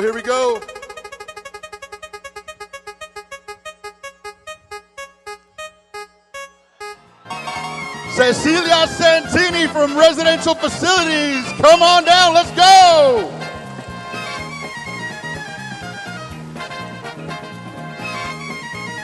We got some good prizes. We got television sets. We've got patio furniture set. We got a Dallas Cowboy reclining chairs. We got barbecue pits. All donated from our sponsors that you see up here, from Laredo Federal Credit Union, from Ashley Furniture, from Terracon Incorporated, from Chick-fil-A, Loop 20 and Clark, Castillo Reyes Del Rio attorneys, Troutman attorneys, and Garcia, and PNC. So round of applause for our sponsors that donated everything. Okay, Miss Letty. What school? Salinas Elementary. And how many years with the district? I've been with the district 38 years. 38, let's go. Okay, you saw how the game was played, right? Yes. All right.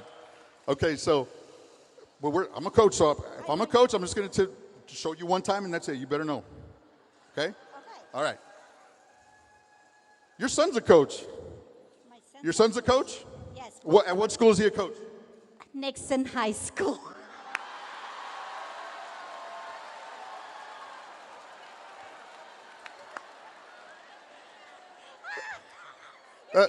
That's all right, Letty. Nobody's perfect.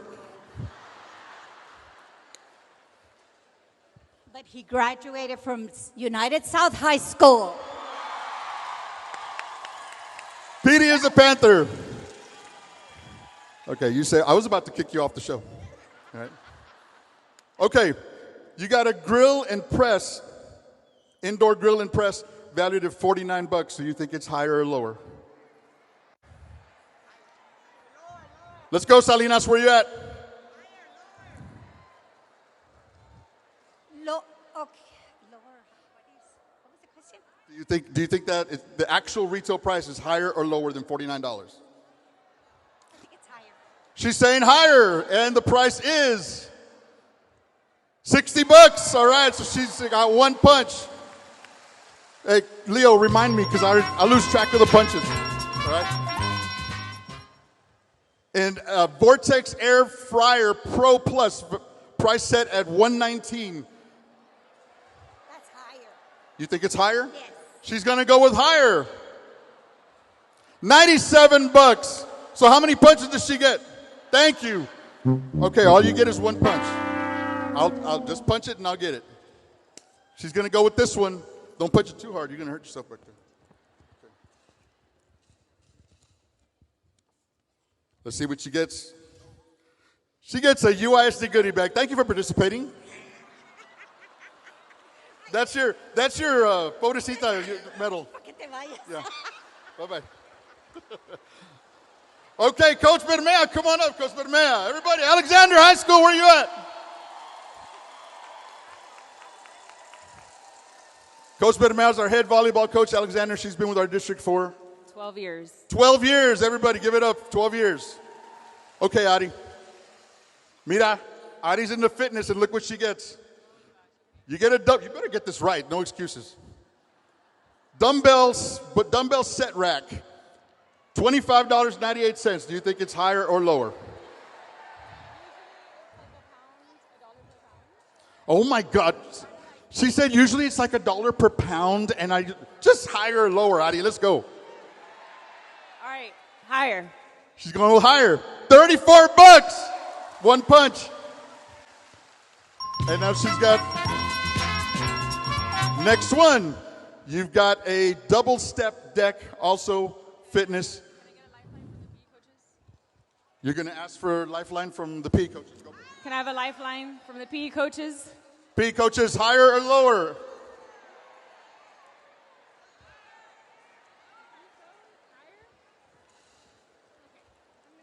I'm going to go with them. With the audience, we're going to go higher. Higher. $29.98. So she got, how many punches did she get? 2. Okay, so Adi, you get 2 punches and any two anywhere. Don't grab anything though, I'll pull it. Any 2 anywhere.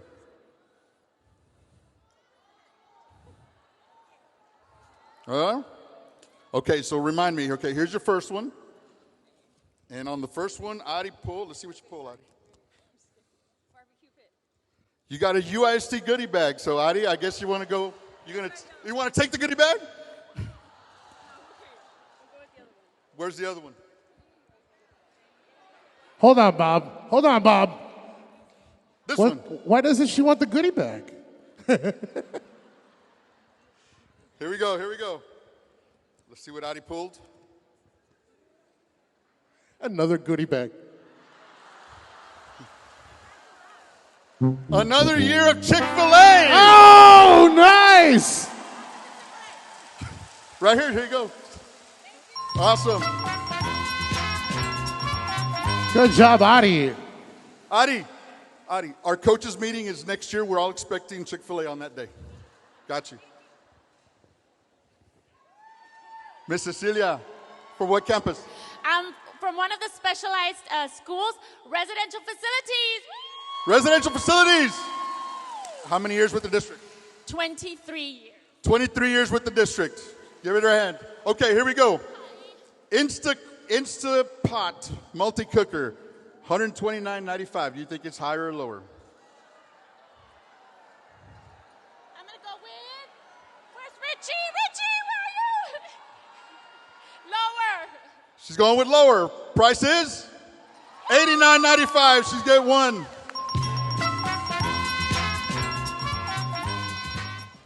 Next one is fitness mini stepper, $75. Higher or lower?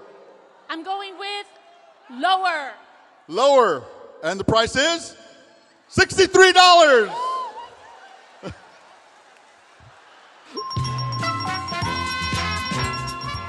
Okay, so how many did she get? 2.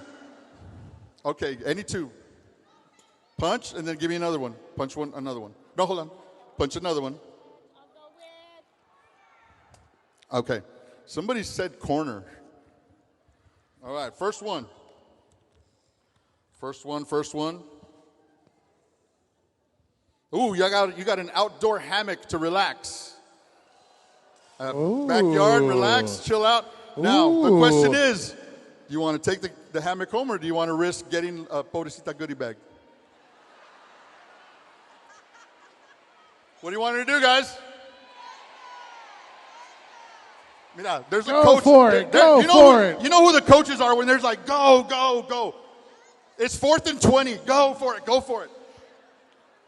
Okay, I'll go ahead and take it. She's going to take the hammock.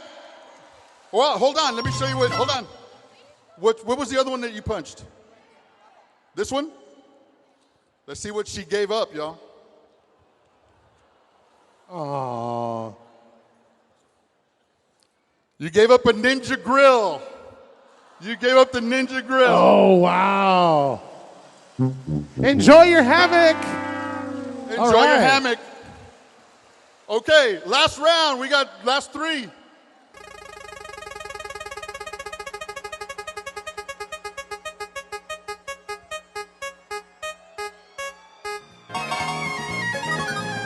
Gina Morales from Perez. Come on down. Let's go, Gina. Gina, be careful. Don't trip. Be careful. There's another one. Don't trip.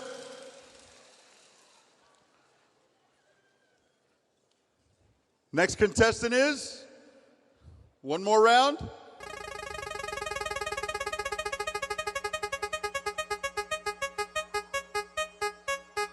Oh my gosh. Carlos Martinez. Herrera Middle School.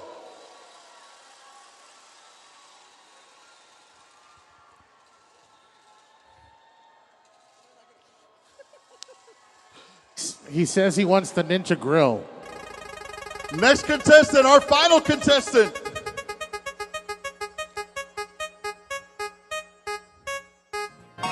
Esmeralda Soto from Facilities and Construction. Come on down.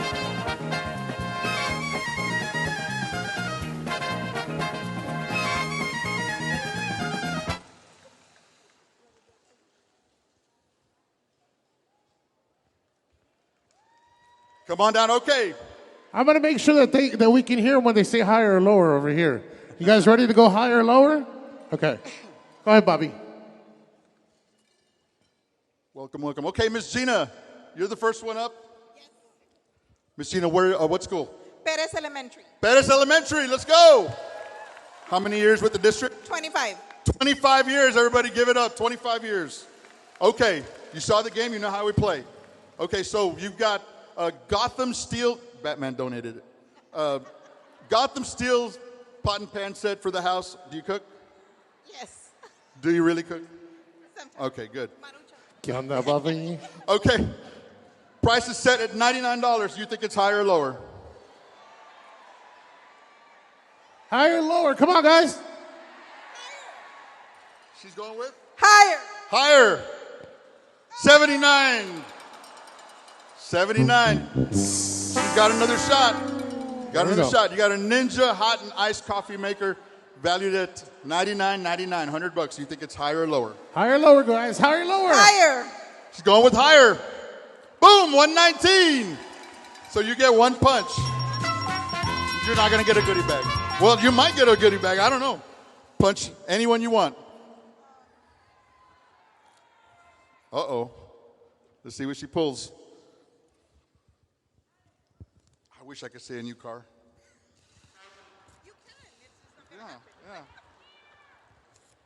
Next year, new car. You got a nice hammock, outdoor hammock to take home. Congratulations.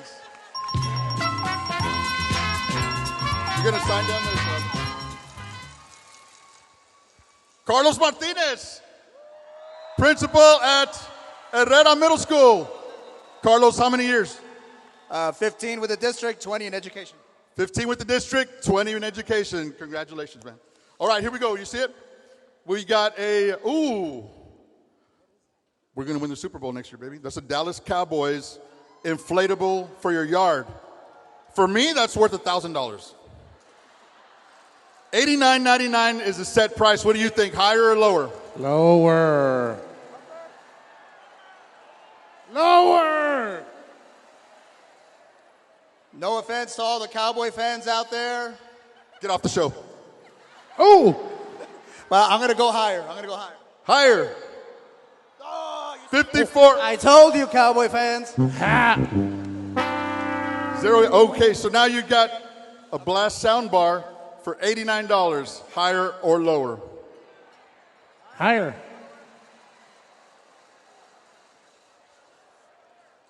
I'm going to go higher again. Higher again. $69. Hey, come here, man. I feel you. I'm sorry. Sorry, guys. Go pick up your participation goodie bag. Go pick up your participation goodie bag. Thanks for playing. Last one, everybody. Let's give her a hand. Miss Esmeralda from Facilities and Construction. How many years with the district? 12. 12 years. 12 years, everybody. Okay, what do we got? Ooh, it's a casserole set. Pioneer Woman. Nice. You know what? I'm totally ADHD. I forgot to introduce our lovely assistants. Miss Olga from Support Services. Give her a hand. And Miss Roxanne from Athletics. Roxanne was voluntold. I needed somebody to be up here with me, so I voluntold her. Okay, so Pioneer Woman, casserole set, $39.99, higher or lower? Lower. She's going with lower, $24.97, so she's got one punch so far. Okay, and you've got a G-Boom portable big bass thingamajig. Okay, $49. That is the legal term. That is the legal term. $49 higher or lower? Lower. Lower. Lower. What does she get? She only gets one punch? All right, you're the final contestant. Make it good. Look at that. There's a barbecue pit. There's a refrigerator. There's 2 televisions. There's sound bars. There's goodie bags. I'll keep the. Oh, I get the goodie. Give it a good punch. She almost went dead center. Oh, where is it? All right. Okay. A UISD goodie bag. Congratulations. Thank you for playing. I don't want to keep it. Bobby, wait, hold on. Hold on. Why don't you all want the goodie bag? Look, I just want to say this. Next time I go to a pep rally, y'all better not give me a goodie bag. Just saying. No, we're good. What's up, Bobby? I know we got our guest speaker coming up. We do. I just want to say one thing. I'm kind of going to go off script a little bit. Right when we get going, when Little Sister started playing their first song, it was the Grease Summer Nights. The lady, this is how far we've come. The staff member right next to me, I don't want to name any names, but Olga, she says, it was Summer Nights, right? And she says, I don't know this song. I just looked at her and I was like, what? And she was like, I've never heard this song. And I said, you know what? This was our High School Musical. And she goes, oh, okay. I get it. Oh, my God. Hold on. Nah. What do you mean you don't want it? I'll take it. I appreciate it. Thank you, UISD. This is awesome. This is great. Hey, y'all, we're right on schedule. I do want to say something real quick, and no, I hope I don't get in trouble. I'm kind of going off script here. This is my 31st year with the district. My 31st. Thank you. We used for those of us that are 30 plus, we used to hold our staff developments at the old United Middle Auditorium in this section right here. Now look at us now. And I do want to do a couple of shout outs. I've grown up here. I've spent my entire career here. 29 out of 31 years have been at UISD. I've been at 2 other districts, and I can tell you without a doubt, there's no place like home. There's no place like home. Where's Clark Middle? Clark Middle! Thank you for being my middle school. Where's United High School? Thank you for putting up with me when I was a student and hiring me as your basketball coach. Where's United South? I was a student teacher at your campus. I had so much fun. Where's Washington Middle School? Mary Molina gave me my first job at Washington Middle School. Thank you.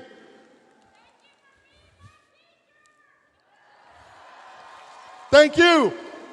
Where's Amparo Gutierrez? After I grew up, I had a couple of kids. Thank you for educating my kids. Amparo Gutierrez Gators. Thank you for all the parent conferences I had to attend. You deserve an extra stipend for my daughter, Gabriela. United Middle. Thank you for educating my daughters. Alexander High School. Thank you for educating my daughters. Where are groundskeepers? Where's grounds? Grounds and facilities. Grounds and facilities. Thank you guys for keeping our campuses beautiful. Custodians, where's fixed assets? Custodians. Give them a round of applause.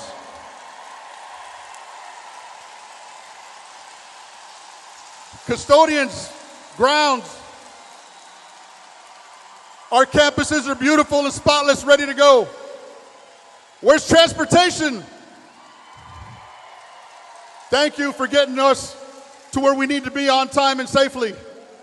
UISD Police, thank you for keeping us safe.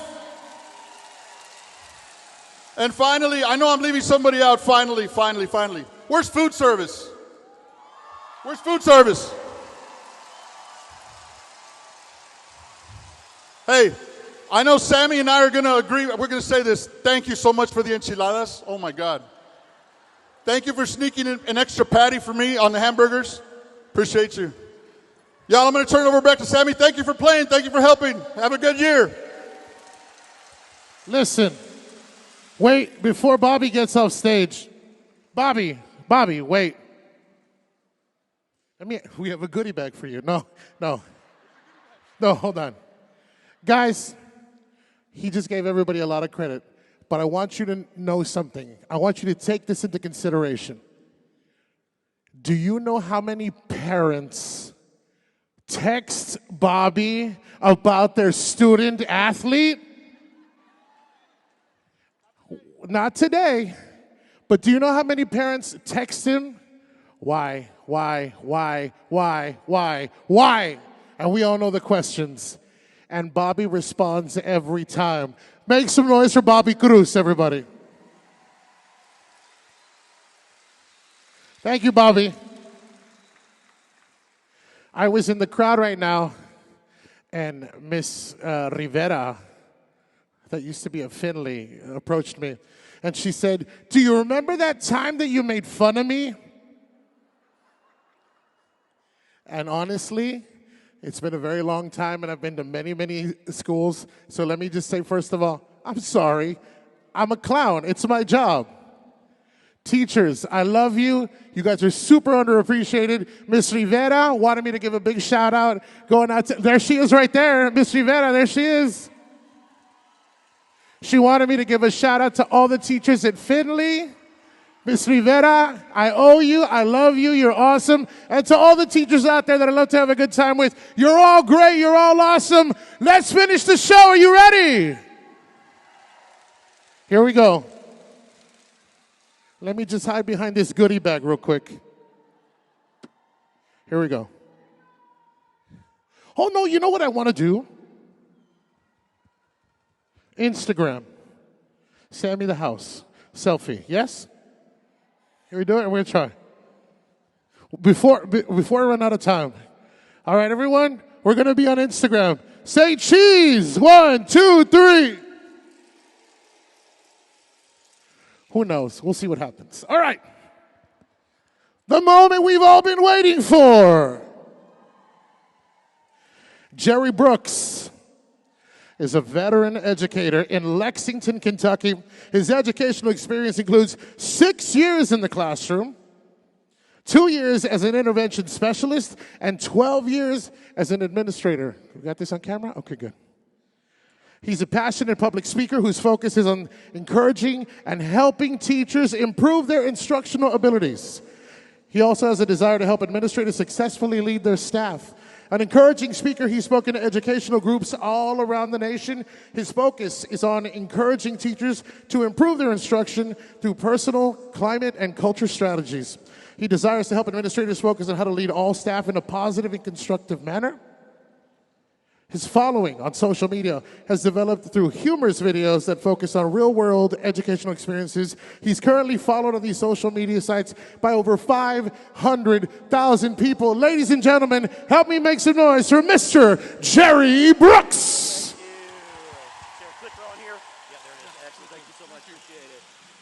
How are you guys? What a great day. What a fun way to start your school year. Super excited to be able to be here. If you have no idea who I am, I put a video up 5 years ago about what principals do on snow days. Y'all don't have those here, right? Of me playing in the hula hoops in the gym, sleeping in the pillows in the library. I call it the head lice zone, where all the head lice grows. And that video went viral, and I've just continued to put videos up, and it's enabled me to be able to go to opening days all over the United States, and I'm thrilled to be able to be here. My first goal is for you. I have 2 goals today. My first goal is for you. Whether you're a paraeducator or technology, whether you're food service or principal, my first goal is for you to walk out of here with 1 or 2 things that you might need to hear to help you get through the school year. My second goal is for your work family. I know, having done this for 5 years, I'm going to say something, and you're going to think my department, my grade level needs to talk about that. So my second goal is to be able to give you some things that you can talk about with the people sitting around you. The biggest question that I always get whenever I go out and speak is, isn't it difficult going from group to group to group to group? I was at a school nurses conference 3 weeks ago. I'm going to a secretary's, I absolutely love school nurses, going to a secretary's conference in 3 days. Now here we are with preschool all the way up to high school and beyond. It's never difficult to speak to any group of educators, basically because of this video right here. On my way home from work today, I realized I have to ask myself a question that no educator wants to ask, but yet we are faced to ask on a regular basis. This question goes to show exactly what kind of life we live as educators, and it's this: did I have chocolate today? Unfortunately, I'm very stressed because the answer is no, I did not have chocolate today. That is everybody in the room, whether you're a high school football coach or a 3-year-old teacher. We've all gone home going, what is that? Do I lick it? Do I smell it? What do I do with that? And so guess what? Whether you're custodial, secretary, paraprofessional, or teacher, we all have everything in common. And I can speak to educators everywhere. And I want to start by talking about people just don't get it. People don't get what we're going through today. If you have friends or loved ones that are not educators, I call those people others. If you have others in your life, they don't understand what we're going through. And it's very stressful to talk to a friend that's not in education and talk about a crazy parent or how things are at school or the politics we're dealing with and get a blank stare. And it used to really bother me until I realized what was going on. You see, if you have friends that are 20, 30, 40, 50 years old, they think what we're going through today is the same thing they went through 20, 30, 40, 50 years ago. Your friends that are not in education, they think school is exactly the way it was when they were in school, and nothing could be further from the truth. Think about how much our world has changed just in the past 3 years.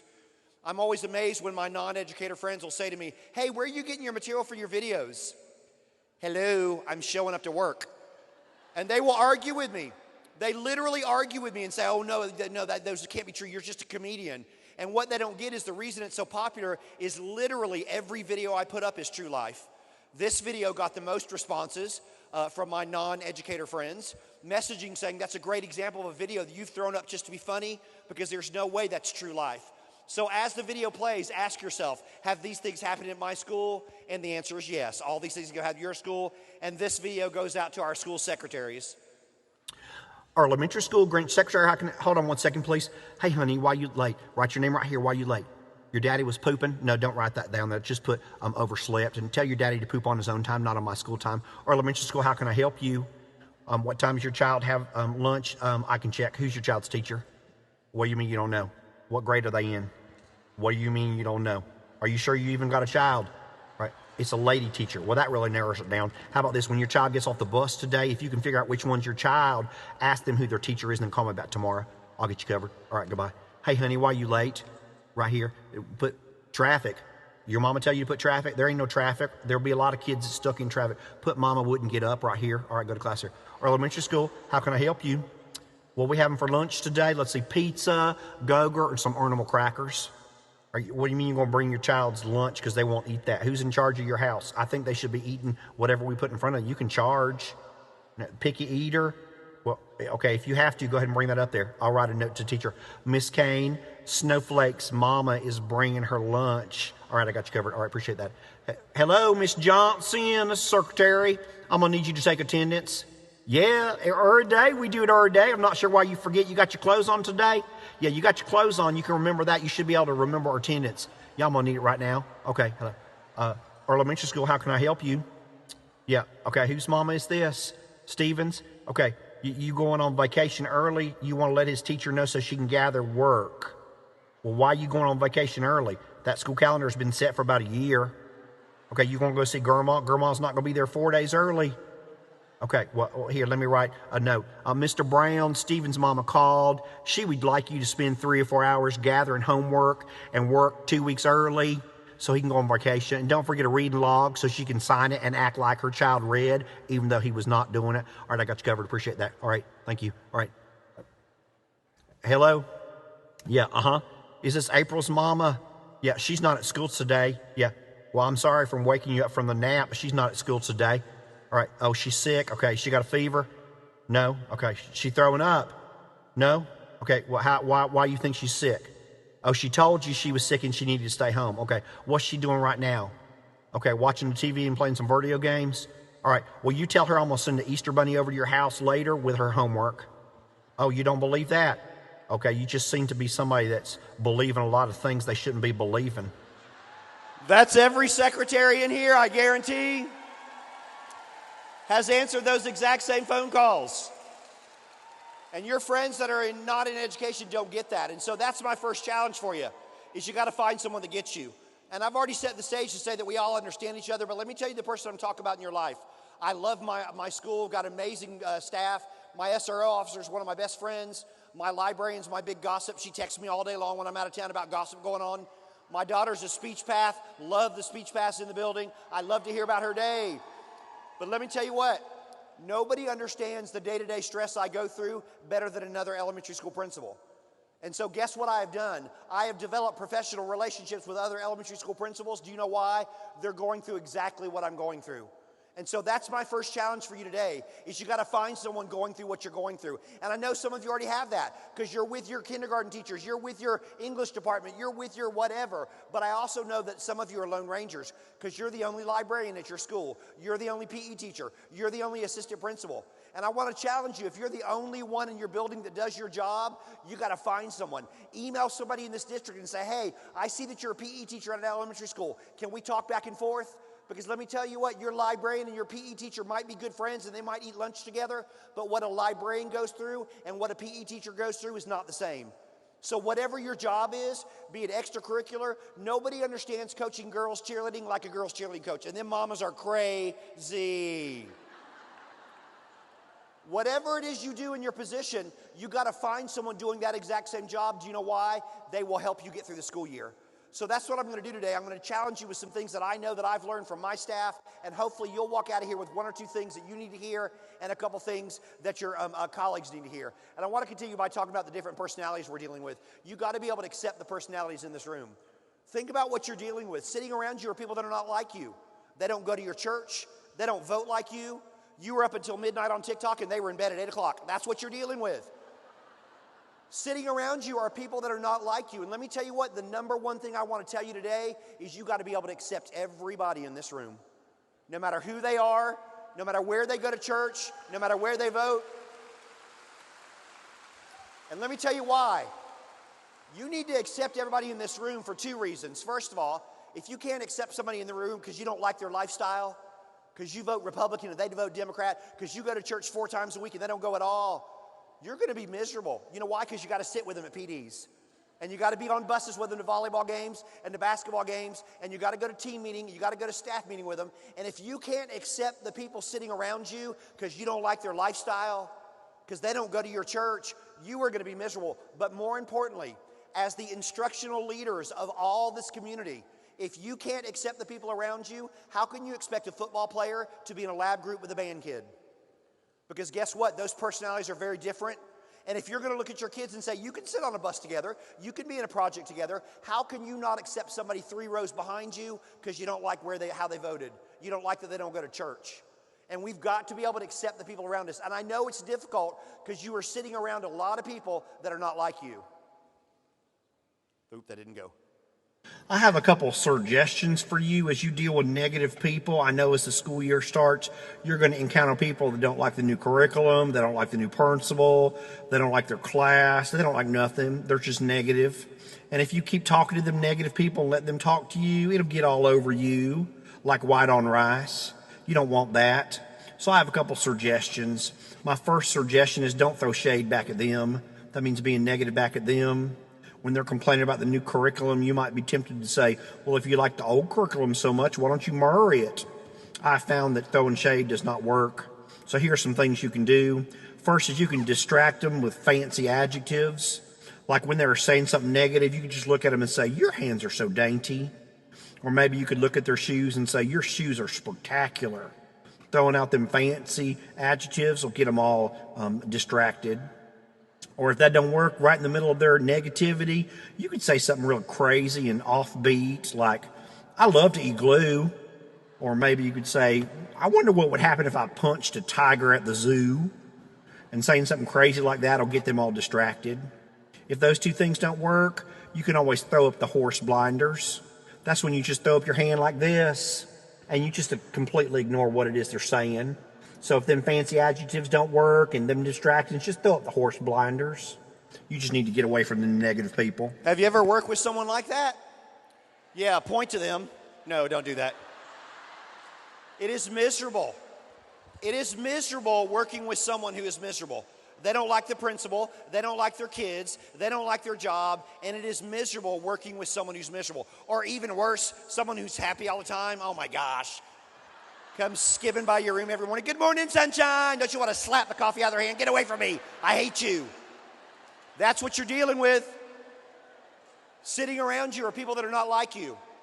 They don't watch what you watch on TV. They don't vote like you. They don't go to your church. And you got to be able to accept everybody in this room. My PE teacher drives me crazy because she's all about health. And obviously, I am not all about health. But that's not my stress with her. My stress with her is she thinks it's okay to teach scare tactics to elementary school kids. And she tries to scare our kids into being healthy and scare our kids into exercising by telling them all the terrible things that are going to happen to them if they don't exercise, if they don't eat right. And I know research supports her because I know research tells us that Oreos can be as addictive as cocaine, but you don't need to teach that to kindergartners. Because you know what happens when you teach that to kindergartners? They bring Oreos to lunch, they act like drug dealers. Hey, I got something good. Meet me by the slide. And every year after her unit about how bad sugar is for us, I got 5 or 6 fifth grade boys trying to bring in some kind of sugar item to the recess field, selling it like it's a drug. And that kind of teaching brings me into conversations I don't want to have with parents because I get screamed and yelled at all year round from parents calling me on the phone saying, my child refuses to eat ketchup on their french fries because your PE teacher keeps telling them if they're going to eat something with so many calories like french fries, they shouldn't add extra calories on the meal by using ketchup. You know how stressful that is for me? And I've tried everything to change her. I've written her up. I put her on a corrective action plan. I sent her to 5 other schools to see the best 5 PE teachers in my district. Nothing was changing her. About 4 years ago, we had a big goodie table day, a big potluck, and I was sitting in there. I sit in there like 4 hours on potluck day, and I was sitting in there. She walked in at the end of the day, and she picked up a cupcake, and she kind of laughed to herself. And I said, what are you laughing at?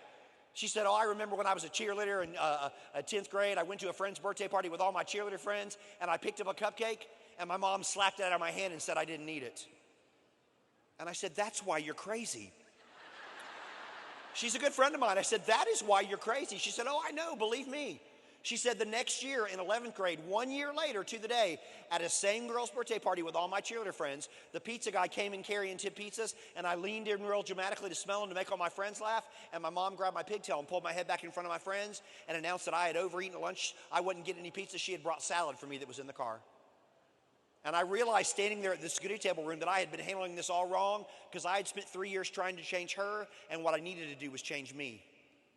Let me remind you of something. Sitting around you are people that don't go to your church. They don't vote like you. They don't watch what you watch on TV. They don't raise kids like you. They don't teach like you. And you can spend your entire year trying to change them, but let me tell you what you need to do. Change you. Change you in the way you deal with someone whose lifestyle you might disagree with. And let me tell you how easy it is. Because we think in today's society it's not easy, but let me tell you how easy it is. All you have to do is stop focusing on the differences of the people sitting around you and start focusing on what you have in common. Did you know that everybody in this room, from the SRO officers to the nurse to the custodian to the ag teacher to the PE to the coach, everybody in this room is giving up 6, 7, and 8 hours a day to raise someone else's child? Everyone in this room is giving up their own life to raise someone else's child, but when you only focus on where they go to church and who they voted for, that's all you see, and it clouds your mind. Let me tell you how it clouded my mind. I forgot why kids wouldn't eat ketchup on their French fries. Do you know why? Because they loved the teacher that told them that. And in elementary school, we have this great thing that if your kids love you, you can tell them anything and they will believe it. And I'd forgotten that. You know why? Because I was so wrapped up in a difference. Sitting around you are people that are not like you. They don't go to your church. They don't vote like you. They don't eat like you. They don't vacation like you. And let me tell you the number one thing you can do as an example for your kids this year: accept everybody in this room and show your kids that that's what they need to do also. And we got to be able to accept people's mistakes. Sorry, that's not working. People ask me all the time, what's my favorite video? And I don't really have a favorite video, but I have a favorite category. And this video falls in my favorite category. And the category is when I put a video up and I know that you're laughing hysterically at it as an educator, and when you try to show it to an other, they have no idea why the video is funny. So this video falls in that category. I would like to discuss a phenomenon that happens this time of year. It's called the free table. This is a table that pops up out of nowhere in schools all across the nation. It's when teachers are cleaning their rooms, getting ready for the new school year. They find some stuff they don't want, and rather than walk it out to the dumpster and put it where it should go, they put it on a table and put a sign that says free on it. Then other teachers put stuff on there that they don't want to walk out to the dumpster. This is a problem because these things end up in one of two places. The first is the hoarder's classroom.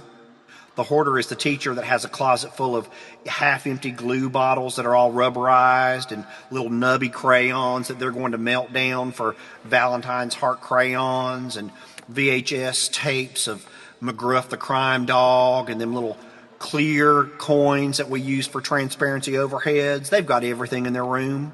And they walk by the free table and they think it's Christmas. They clear off that free table and go put it in their hoarder's closet. The other place it ends up is in the dumpster, which is where it should have started and ended. But now the principal or the custodian is having to clear the free table the day before school starts. Please resist the urge to put stuff on a free table. Throw it in the dumpster. Every one of your schools has got a free table out there, and your poor custodians this year are going to have to clean that up. I walked into our hoarders classroom 5 years ago. Can I give a shout out to the hoarders? Where are the hoarders? Yay, I'm a hoarder. I walked into our hoarders classroom about 5 years ago, and I said, you know what, you are an amazing teacher. I truly wish all three of my kids had had you, but we got to talk about your classroom. It is floor to ceiling junk. I said, let me tell you why I'm down here. I just met with the school nurse to find out how I can support her this year, and she reminded me that you sent 13 kids to the office to see her last year with head injuries from things falling off your shelf. I said, we've got to clean this up. She said, I know. She said, I've been working it all summer. She said, but I need everything in here. She said, I challenge you. Just find one thing I don't need. And I went, how about that? And I literally pointed to a box full of half-empty glue bottles that were so old the glue was solid. It wouldn't even come out. I flicked one of the labels and it just fluttered off like a butterfly. I said, this glue is so old that it's solid and the labels are dry rotted. We've got to throw it away. She said, but wait, if you put 5 drops of turpentine in there, it turns back into glue again. I said, you know what else turns into glue? A quarter at Walmart. So we're going to Walmart with some quarters. So this video came up. We have an open house on Monday at our district. We have a district-wide open house on Monday. The week before is our PD week. And I always say to everybody, come 30 minutes early, stay 30 minutes late, work in your room, work in your area, and then everybody will be done on Friday. Because my goal as the administrator is to shut the building down on Friday and allow you to have the last weekend of the summer without worrying about school. So if everybody works hard, let's do that. Spend it with your family, and then we'll come back to school on Monday and we can kick the school year off. So I walked through the building on Friday, everything looked great. We could have started school right then and there. Went home on Saturday, spent it with my family just like I told them to do. I had forgotten my laptop at school, so after church on Sunday, I ran in to grab my laptop, and there was a free table stacked all the way to the ceiling. Less than 24 hours before open house. Well, I could have a text message everybody and said, whoever did this, get up here and clean it up. I'm not going to do it for you. Or I could have done what you love. I could have mass emailed everybody, even though it only pertained to one person. Don't you love your emails from the principals that way? But I learned my first year as a principal, however I respond to the mistakes of the staff in my building is exactly the way they respond when I make a mistake. Let me say it again because it's important for you to hear. However you respond to the mistakes of the people in this room is exactly the way they're going to respond when you make a mistake. And do you know what I want when I make a mistake? Grace and understanding. In order to get grace and understanding, I've got to give grace and understanding. And if I had called that teacher out, embarrassed her in front of everybody, 3 weeks later when I forgot to tell everybody that I planned an afternoon assembly and I interrupted everybody's instructional day with no warning, she would have called me out. Well, maybe not on that day because that's the day we had the firemen in. And elementary school teachers love when them firemen come to school. They're in stiletto heels and pushing up in their prom dresses. Come on down to my room. It's like Disney World when them firemen show up. But guess what I learned a long time ago? However I react to the mistakes of my staff is the exact same reaction I get back. And so you know how I react? With grace and understanding. Let me tell you who else makes mistakes. Your parents. They have no idea what time band ends or football ends, and there they are every day. You're waiting with a late parent, even though it ends the same time every day. What do you mean we got to return books to the library? When did you make that a policy? Since Abraham Lincoln, that's how long we've been doing that. If you or someone in this room responds inappropriately to a parent's mistake, let me tell you what that parent's doing. They're poring over your newsletters and your web pages, waiting for someone to misspell a word so they can take a screenshot of it and put it up on social media. Do you know why? Because someone in this room jumped all over them when they made a mistake, and they've had that in their back pocket waiting to repay the mistake. However you respond to the mistakes of the people in this room, of your parents, of your students, is the exact same response you're going to get back when you make a mistake. And let me tell you what you're going to be making this year, mistakes. So always respond with grace and with understanding. And we've got to be able to get on the same page. If you've ever worked with a group that's not on the same page, it's absolutely miserable. Can you click that back there? Because this is not clicking. Click. Click. He's not listening. There you go. We got to get on the same page. If you've ever worked with a group that's not on the same page, it's miserable. Coaches can't decide what play to call. Grade levels arguing. One person in the front office is arguing. Somebody in the cafeteria doesn't like what they've been assigned to do after the kids leave. When you cannot get on the same page with the people sitting around you, it is a miserable school year. This topic is the most important topic for you as a building to get on the same topic with, because if you can't get on the same page with this topic, you're going to end up being absolutely miserable. Click. I'd like to talk about something very important at all schools across the nation and probably the world, and that is staff bathroom etiquette. Some of us need a lesson. First, number one is there is a lock on the door for a reason. Make sure you click the bathroom lock. If you don't hear click, it's not locked.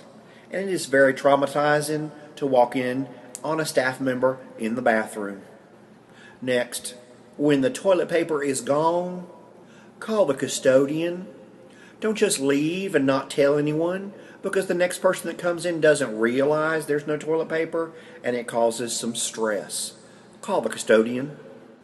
Next, if you share a bathroom, males and females, and you have fluffied up that bathroom with lace and flowers and generic Lungerburger baskets, put something manly in there so the men will feel welcome, like a bobblehead or a superhero poster. We want to feel welcome too. If you happen to have bathrooms, one's for men's and one's for women's, don't yell at the men when there is a line at the women's bathroom. That is not our fault. And stop trying to sneak into the men's bathroom. If we snuck into the ladies' bathroom, you would say gross. So stop sneaking into the men's bathroom. Gross. Most important, air freshener. Don't make the air freshener. So stop spraying 42 seconds worth of air freshener. It's just making things worse. And as it pertains to that rule, if you have Taco Tuesday at your house, Wednesday might be a good day for you to get a doctor's appointment so you can be off school and bless everyone. Amen. That's everybody. So that video came up for me walking in on a substitute teacher with her skirt hiked up sitting on the toilet because she forgot to lock the bathroom door, and I just burst right in on her. When she came out, I said, I'm traumatized by this. You're going to have to go to another school. I can't see you today. But as humorous as it is, you've got to get on the same page. And if you've ever worked with a group that's not on the same page, your kindergarten team can't get along, your coaches are arguing, nobody likes the assistant principal. If you're not on the same page with the people sitting around you, it is a miserable school year. And people think it's hard, but it's not. We've got 6,000 people in this auditorium. Let me show you how easy it is for 6,000 people to get on the same page. Whether you're preschool or high school, whether you're first year or 35-year veteran, let me show you how easy it is for everybody to get on the same page. So look at the screen up here and do this activity with me. So pick a number between 1 and 10 in your head. Multiply it by 9. Oop, I know kindergarten was like, whoa, college stuff. We don't do that stuff. So multiply your number by 9. Now you're going to separate the digits and add them together. Hold on, this is not clicking. Separate the digits and add them together. If your answer was 15, you'd add a 1 and a 5. So separate the digits in your answer and add them back together again. Subtract 5. Now you're going to turn your number into a letter. If you had a 1, it's an A, 2 is a B, 3 is a C, 4 is a D. So now you got a letter of the alphabet. It gets a little bit harder, and I'll let you think for a second. Pick a country that starts with your letter. And pick an animal that begins with the second letter of your country. We think it's hard to get on the same page, but look around the room here. Raise your hand if you got Denmark and elephant. Woo! There we go. It's like a magic show. I'm going to levitate. Oh. Guess what? The percentages are always the same. 90% of you got Denmark and elephant. 2% of you got Denmark and another animal, eagle, emu. 2% of you had a hard time with the math, like, whoa, slow down, I got to take off my shoes. What's this? Several of you were exactly like your kids, and you're like, whatever, I'm not going to do this. I'm just going to sit. I'm ready for this to be done. And I guarantee in a room this size, there's at least 50 people that got what I got, which is the ADHD answer, which is Djibouti Jaguar. Anybody get Djibouti Jaguar? There you go, all around you. Guess what? We got to get on the same page. This is great to play with your high school kids, with your cheerleading squad, with your band, because it's going to come out the same way. But I don't want to just give you a cutesy activity and not tell you what the key is. So let me tell you what the key is to being on the same page with the people sitting around you. I have 750 kids at my school. We're the largest elementary school in Lexington. And because of that, we are designated as a neighborhood school. That means that everybody except for the liars live within a 4-mile radius of my school. I got a lot of lying parents trying to sneak in my building. So we have 750 kids. Everybody but the liars live within 4-mile radius. We have 19 buses that service my school. My bus rider line is scary long for an elementary school. And 5 years ago, we had a knockdown drag out between two 80-year-old bus drivers that included slapping each other in the face, spitting on each other, kicking each other, and all the 5th graders standing in a circle going, go, go, go, go. And they got in this big fight because they both wanted to be first in the bus rider line. And we get out at 2:45, so they started pulling in at 2:30, and then they started pulling in at 2:15, and then they started coming in at 2. And it finally boiled up into this big, huge fight when one of the bus drivers started dropping his bus off at 9 a.m. after his morning route and having a friend pick him up. So that no matter what time the other bus pulled in, his bus was parked there all day long. And they literally got into this huge fight that the kids still talk about today. And when I went out there and said, what in the world is going on with you two that you would be fighting in front of these elementary school kids? One of the bus drivers said, if I'm not first in line, then I'm 10 minutes late every afternoon to pick up my wife from her dialysis appointment. Do you know how easy that would have been solved? Communication. See, that's the key to you being on the same page with your coaches, with your assistant, with your grade levels. All you have to be able to do is communicate with the people sitting around you. Now, what we have decided, especially in the United States, is being on the same page means I get my way and I like the decisions that are being made. Let me remind you something. Being on the same page does not mean you get your way. It doesn't even mean you like the decisions that are being made. It simply means you understand the decisions that are being made. Because in this group of people, you're going to walk away from a decision and not get your way. You're not going to get the prom theme you wanted. You're not going to get to hire the person you thought did best in the interview. You're not going to get to place the kid where you want him placed. You're not going to get to play call the play that you think is best. You know why? There are people sitting around you with other ideas, other thoughts, and other years of experience. But it doesn't mean you're not on the same page. Because when you communicate with the people around you, you talk to each other, and you understand that being on the same page does not mean I get my way. It doesn't mean that I like the decisions. It simply means that I've communicated, that you are always on the same page with the people in your building. And we've got to be able to understand the importance of climate and culture. Do you know who's in charge of climate and culture where you work? It's you. It's not the principal. It's not the social committee. It's not the parents. It's you. And if you're in a negative situation, people aren't getting along, you can change that. And if you're in a great situation, you love your paras, you don't want to lose your coach, you've got the best principal in the world, you don't want to lose them, you can add to the climate and culture you're building. If you're waiting for someone to change the climate and culture where you work, you could be waiting forever. The climate and culture is up to you. Click. As we get close to Halloween's, I have something you can do that will bless your colleagues at school or at work. Go out and get yourself a purple prize pumpkin from Walmart's. They're only $1, and I'll fill it with tasty treats. And the teachers can reach in and pull out a tasty treat and be like, what is that? Oh, well, I got a payday. I got all sorts of fun things in here. Here's a chicken leg, chicken drumstick. Everybody loves drumsticks.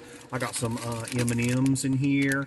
Those are delicious. This is a great tasty treat. It's junior biscuits. They're extra blessing because when you hit them, they go, so that's fun, and then you get to eat them. Here's an Almond Joy. That's always delicious. I got me a Speedway hot dog, and I have rubber banded some condiments to it, some ketchup and mustard. That'll be a real big blessing to your staff and your friends. Here's some Tic Tacs. This is my favorite. It's some boiled eggs already ready, but look what I did. I take some Miracle Whip and some pickle Welsh right there. Some teachers will be able to make deviled eggs right there in their classroom. What a blessing is that. So go out and get yourself a purple prize pumpkin from Walmart's. You'll bring blessings here at the Halloween seasons.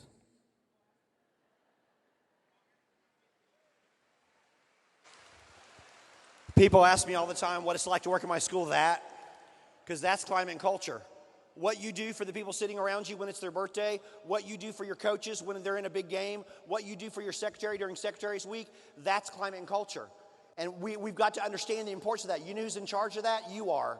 And if you're waiting for your principal to step up and do something, you're waiting for the PTA to do something, you could be waiting forever. You are the one that has to step up and celebrate the people that are around you. So we got to make sure that we understand the importance of climate and culture, because if you're waiting for someone else to do it, you could be waiting for absolute forever. And we got to be a participant and not a bystander. You know what causes a major climate and cultures in your building? When everybody is dressed in pink for Breast Cancer Awareness Day, except for you. When you choose to be a bystander, you cause climate and culture issues. Today was the 100th day of school, and as is tradition, I wore 100th day of school clothing. I've got a sweatshirt that a friend of mine made, and it's got 100 bugs all over it. And it says down here, don't bug the principal. Isn't that great? I wore that all day today. At lunchroom with the kindergartners, one of the kindergartners said to me, what is it that bugs the principal? And I said, can you stick that straw in that Capri Sun bag without it squirting all over you? He said, no. I said, that bugs me. I said, you know, in the morning when the car rider line ain't moving fast enough and your mama beeps the horn like it's going to make everybody move? He said, yeah. I said, that bugs me. I said, I got 5 jelly beans. 3 are in this hand. How many are in this one? He said, I don't know. I said, that bugs me. Don't bug the principal. Happy 100th day of school. Let me tell you what kills climate and culture in your building. When everybody is in pink for Breast Cancer Awareness Day, except for you. When everybody is going to the pep rally dressed up, except for you. And when you decide to be a bystander, you are causing climate and culture problems in your building. And I have this, no matter how fun I try to make things. And I try to make everything fun because I want you to participate. My favorite day of the school year every year is Alphabet Day. I challenge you to do that. On Alphabet Day, our kindergartners get together and they random assign everybody in the building a letter of the alphabet. The teachers, the SR officer, the bus drivers, everybody gets a letter of the alphabet. You have 5 days to come up with a great costume, and on Friday, you come dressed as your letter. We have a big, huge parade in the gym. The PTA gives 3 tickets to every kid. The kids give their 3 tickets to their favorite costumes. Literally one of my favorite days because my teachers are uber competitive, and it looks like Sesame Street on Broadway at my school. It's unbelievable. But guess what I always have? A bystander. They're mad at me. They're mad at their grade level.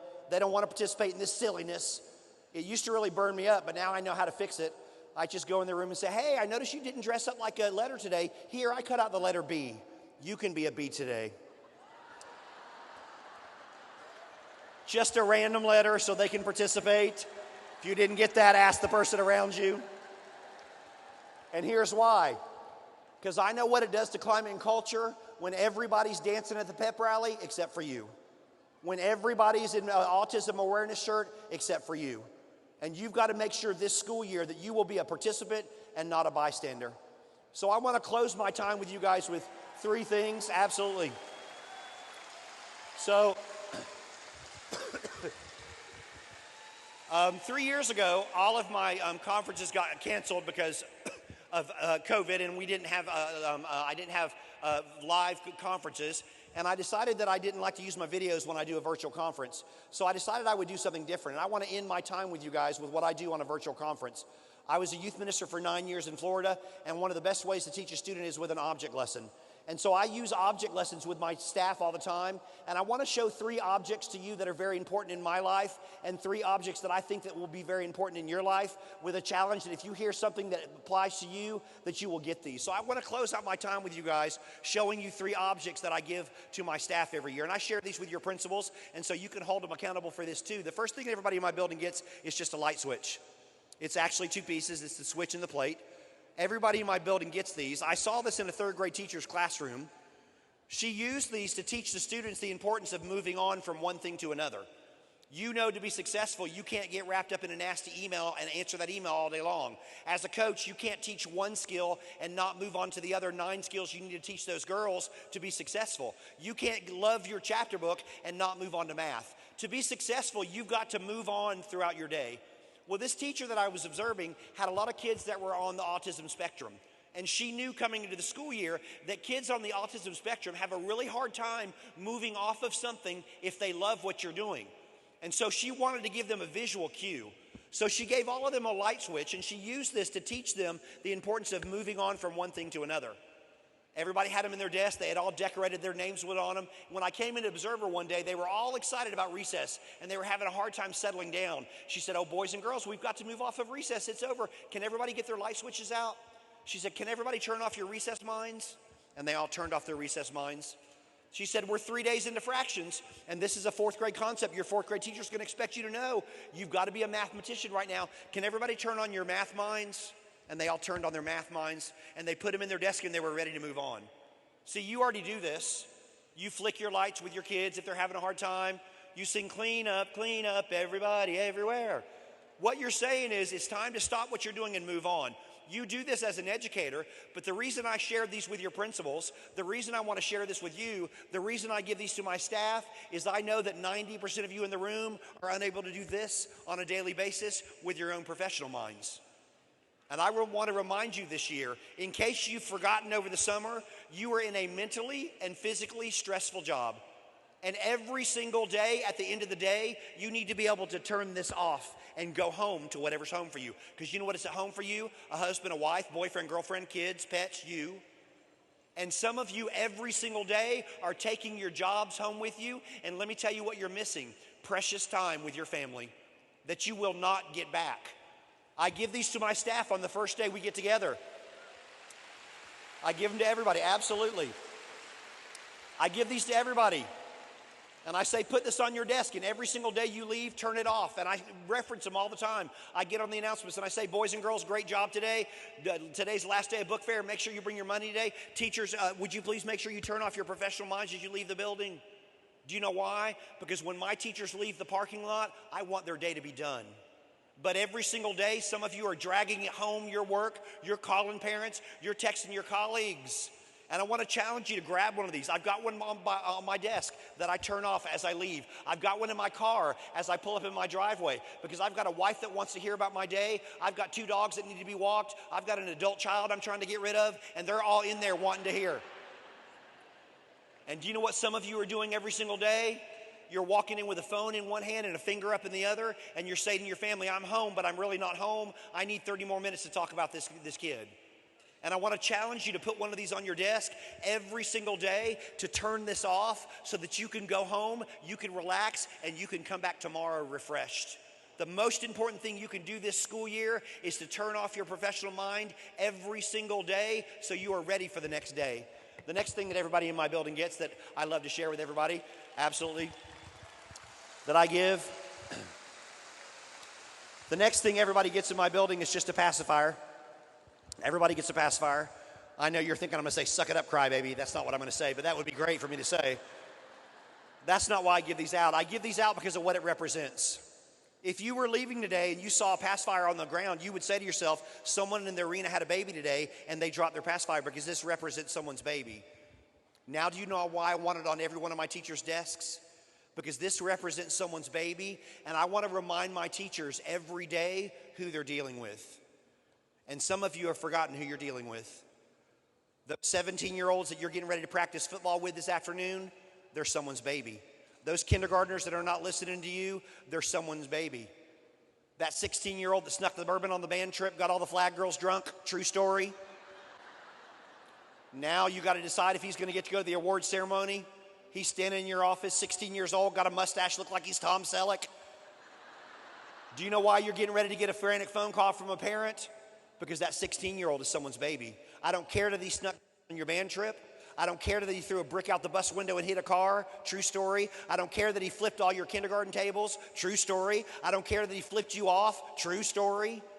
The bottom line is every kid you deal with is someone's baby. My daughter's a speech path in my district. She's been there 3 years now.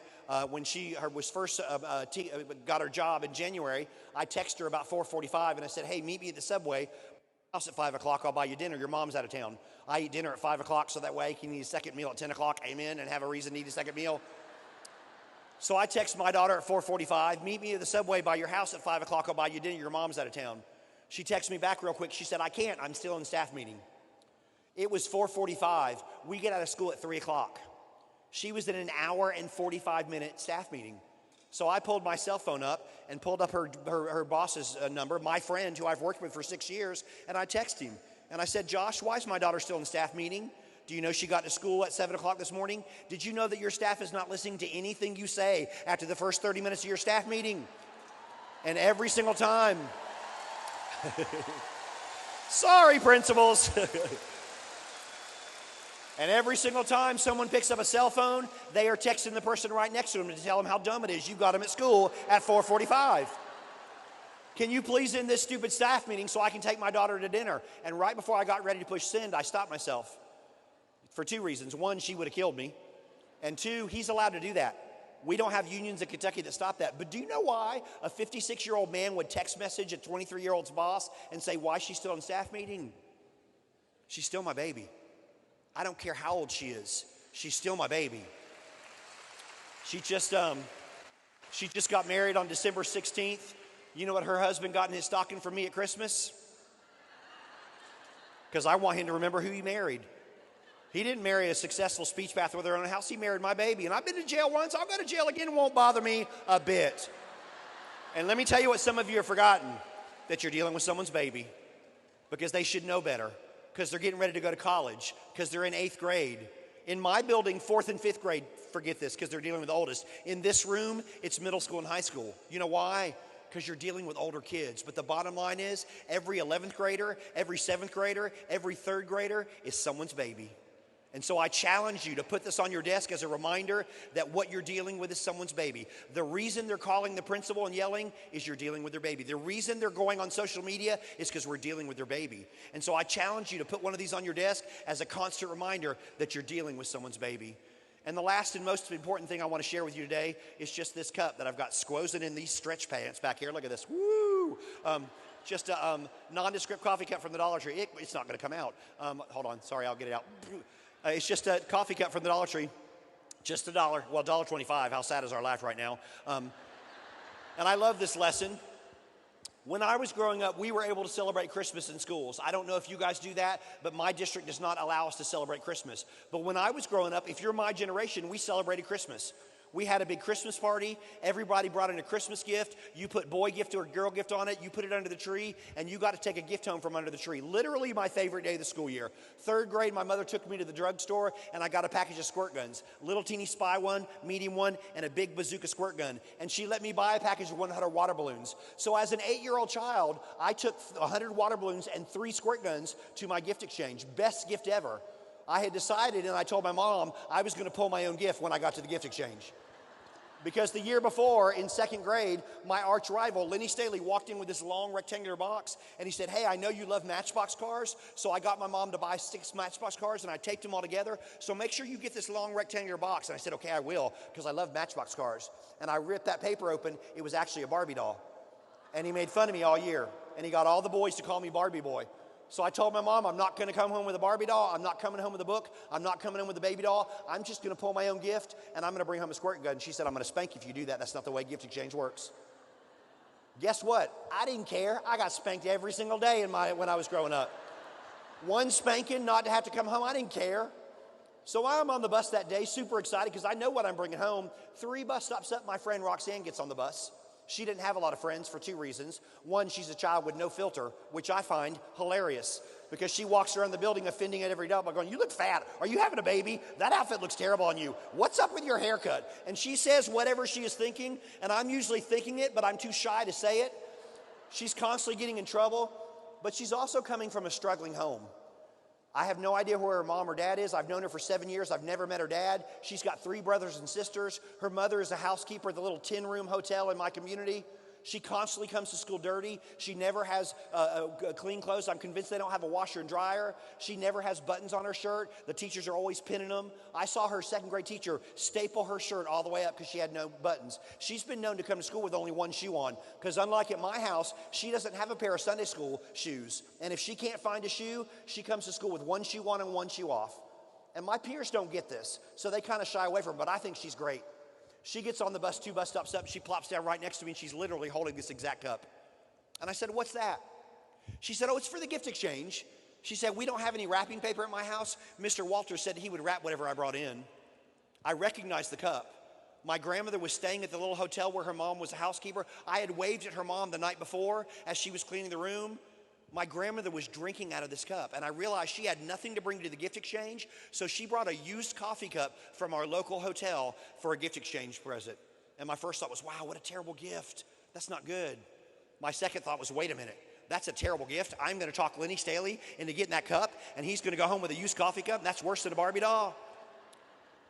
But my third thought, because I was a very sensitive child, was if Lenny Staley gets a hold of this cup, he's going to make fun of my friend Roxanne, and she's going to go home feeling bad about herself. So I quickly realized 2 bus stops up, I wasn't going home with a squirt gun. I was going home with a used coffee cup because it was more important for me, for my friend to have a good day than it was for me to have a squirt gun. So we get to the classroom and we're all standing around the tree and we're all guessing what the presents were. That's what the tradition was. I'm watching her out of the corner of my eye. She's back there talking to Mr. Walters, and they get up and they go to his closet and they're fooling around in his closet for a little while. Sure enough, she turns around and she's got this beautifully wrapped gift. Looked like it came from Macy's. She comes up and she starts participating. I had decided that at recess I was going to tell Mr. Walters that I needed him to be in on this because the only way to guarantee that I would get the cup would be for him to be in on this and for him to call my name first. But because of my ADHD, I completely forgot to tell him. I don't know what it was. Something fun happened. So we're at Rockledge, Florida at 1:30 with all my friends sitting in a circle. I can tell you what my teacher had on. I can tell you who was sitting next to me because of how this day affected me. And I'm literally praying as an 8-year-old child that he will call my name and I can grab that cup. He calls the first name, it's not me, but they don't grab the cup. Calls the second name, not me, they don't grab the cup. Third name, still not me, and they don't grab the cup, and I'm still praying. Fourth name he calls is Renee Boost.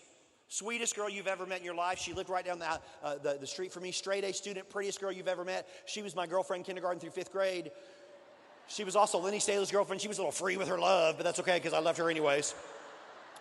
She had like 5 boyfriends, and we didn't care because she was literally the sweetest girl you've ever met. She walks up and she picks up the cup. And I think to myself, well, this is the second best scenario because if I can't grab that cup, that's exactly who I would want to have get it. But the bottom line is she's getting ready to open up a used coffee cup. How good can it be? So now I start praying for Renee.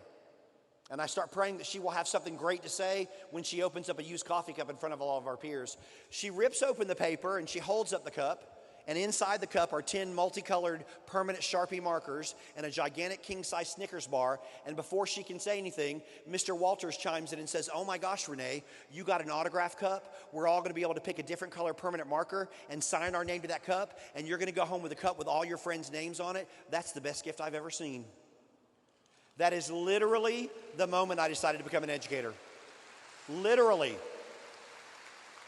If someone asks you, why did you become an educator? I can tell you the time, the place, and who was sitting next to me. Do you know why? Because I witnessed the power that you hold.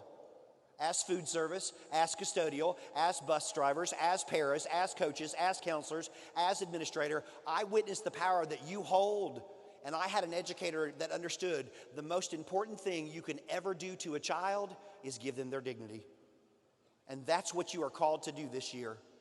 To make sure that you love, respect, and encourage every child in front of you. No matter what sport they play, no matter what house they come from, no matter what pronoun they want to be called, no matter what color their hair is, that you as an educator will step up and love, encourage, respect every child in front of you and allow them to walk away from you with dignity. I got off the bus that day. My mom was standing there with her arms crossed with a Hot Wheels track in her hand. If you're my age, you know what that means. She had one of those long orange Hot Wheels straps she was going to whip me with. They get both your butt cheeks, get both your legs. She was standing there ready to whip me because she knew I was going to have those squirt guns. And I got off the bus and I took 2 gigantic leaps and I said, Mom, I don't want to be a zookeeper anymore. I want to be a teacher. And let me tell you why. And I told her the story of an educator in my life that understood the most important thing you can ever do for a child is give them their dignity. And I challenge you. This year, you are getting ready to walk into a schoolroom, a football field, a band room, a cafeteria, a bus, with kids standing there with nondescript coffee cups, waiting for someone to love them, encourage them, and allow them to walk away from you with dignity. And it is life-changing when you decide as an educator, I'm going to love everybody. I'm going to respect everybody, no matter who it is that they are. And let me tell you what else is life-changing. When you choose the opposite. When you choose to be disrespectful to a child because you don't like their lifestyle, you don't like their hair color, you don't like how they're treating you, it is life-changing. And I can give you a personal example of that. Because my 26-year-old son, when he was a 16-year-old junior in high school, decided he wanted to wear nail polish to school. I know some celebrities do that now, but nobody did it back then. We told him absolutely not. You're not going to do that. You're at a small Christian school where your mom's worked. It's against school policy. We prayed about it. We cried about it. But in the end, we allowed him to do it anyways. You know why? Because we knew why he wanted to do it. What do you think happened at school? Well, this happened with 5 teachers who said, wow, you use school colors. How cool is that? Oh, yeah, that's so sparkly. What brand is that? And they allowed my son to walk out of their classroom with love, respect, and dignity, even though they disagreed with what he was doing, but not his math teacher. His math teacher thought it was more important to tell everybody in the classroom what he thought about my son morally, and it completely changed my son's life. January 16th, how sad that I know a day when an educator devastated my son and changed his academic career. Because from January 17th, he didn't want to go to school anymore. He became a depressed student.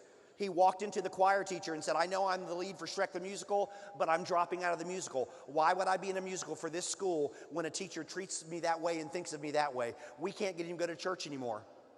That Christmas was the last time he's been to Christmas Eve services with us. You know why? Because an educator in his life thought it was more important to tell everybody in the classroom what he thought about my son morally than it was to allow him to have respect, love, and walk out of that classroom with his dignity. It is life-changing when you choose to stand up and love every single child in front of you, no matter what they want to be called, no matter what their hair color is, no matter what lifestyle they live, no matter what home they're getting out of, no matter what car they're getting out of. When you as an educator make the decision that I will love, respect, and encourage every child, it is life-changing for those kids. So here's my challenge to you. Grab one of these. Next time you're at the Dollar Tree, next time you're at Family Dollar, grab a white nondescript coffee cup, put it on your desk, fill it with your flare pens, fill it with your Sharpies, fill it with your pencils that need to be sharpened. And every time you look at that and say, why is that not a Texas cup? Why is that not a Star Wars cup? You'd remember this moment. And you'd remember that as an educator, every single day you have a kid standing there with a nondescript coffee cup waiting for someone in this room to step up and love them, encourage them, give them respect, and allow them to walk away from you with dignity. So I started today by saying I had 2 goals. My first goal was for you to have heard 1 or 2 things you might need to hear. Do you need to accept somebody's personality because they get on your nerves? Point to them. No, just kidding, don't do that. Do you need to accept somebody's mistakes because it really frustrates you when someone does the same thing again? What did you hear for you? Because I gave you some very simple things that you can walk out of here and say, this is what I need to be able to do, give grace and understanding. My second goal was for the people that you sit around. What did you hear for your team? Do you need to be able to give everybody a pacifier and say, we're at middle school, but guess who we're dealing with, people's babies? Do you need to give a light switch to your friends and say, hey, let's stop talking about school and let's talk about fun things? What did you hear for your team? My second goal was for you to walk out of here to talk about with your cafeteria staff, with your custodians, with your grade level, with your coaches. What did you hear you could continue? But this was my real goal. My real goal was to help you understand whether you're a bus driver or a nurse, a secretary or food service, paraprofessional, educator, classroom, whatever it is you are. Every single person in here, I guarantee you this year, is going to have a kid standing there in front of you with a nondescript coffee cup, waiting for some adult in their life to step up and give them love, respect, encouragement, and allow them to walk away from you in front of everybody with the dignity that they deserve. So I hope I met my goals. I hope that you're going to walk out of here with one or two things that you can think about, one or two things that your colleagues can think about, but more importantly, that you understand the importance of the job that you are getting ready to start with thousands upon thousands of kids in this district. If you get into school and you forget what I've said 2 weeks down the road, if you've got any good ideas for videos, I will not give you any credit, but I'll thank you now. Thanks for the good ideas. If you message me on Instagram, it comes directly to me. You will get a message back from me if you message me on Instagram. You can also get my email address from your district. They've got my email address. I would love to be an encouragement for you. I would love to hear about your day. I would love to hear about videos. Message me on Instagram, email me, but I hope I met my goals today. I hope that you, no matter what position you're in, whether you're support staff or in the cafeteria, whether you're driving a bus or coaching, whether you're counseling or a school nurse or a teacher, that you walk out of here with one or two things that you needed to hear to help you get through the school year, one or two things that your colleagues can talk about after this day, but more importantly, that you understand the importance of your job. That every single one of you in here has the ability to make someone's day, because you've got kids standing in front of you with nondescript coffee cups waiting for someone to love them, respect them, encourage them, and allow them to walk away from you with their dignity. So I hope you have an absolute fantastic school year. I'll be praying for you, and I hope it's a great school year. Thank you so very much. Message me on Instagram, and I hope I get to meet you at some point. Thank you, thank you, thank you. Appreciate it, appreciate it, appreciate it. Thank you, thank you. I will thank you. Thank you, thank you, thank you. I appreciate it. Thank you, thank you, thank you. Have a great school year. Appreciate it, appreciate it.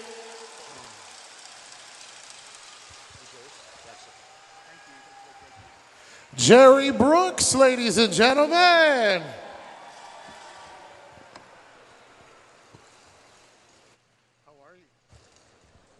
How are you? You doing okay? No. Stay standing. Stand up. Stretch. Let's stretch. Good news, guys. Good news. You ready for this?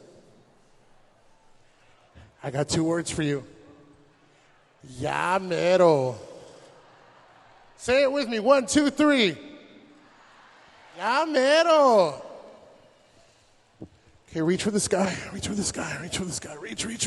Oh, se me ve la panza. Sorry. All right. Are you ready? I see you yawning, cowboy hat. I saw you yawning, cowboy hat. Make some noise for the cowgirl. Not afraid to yawn. So what is it, next Monday? Is it Monday? Are we starting on Monday? So I want to see you all this weekend getting down.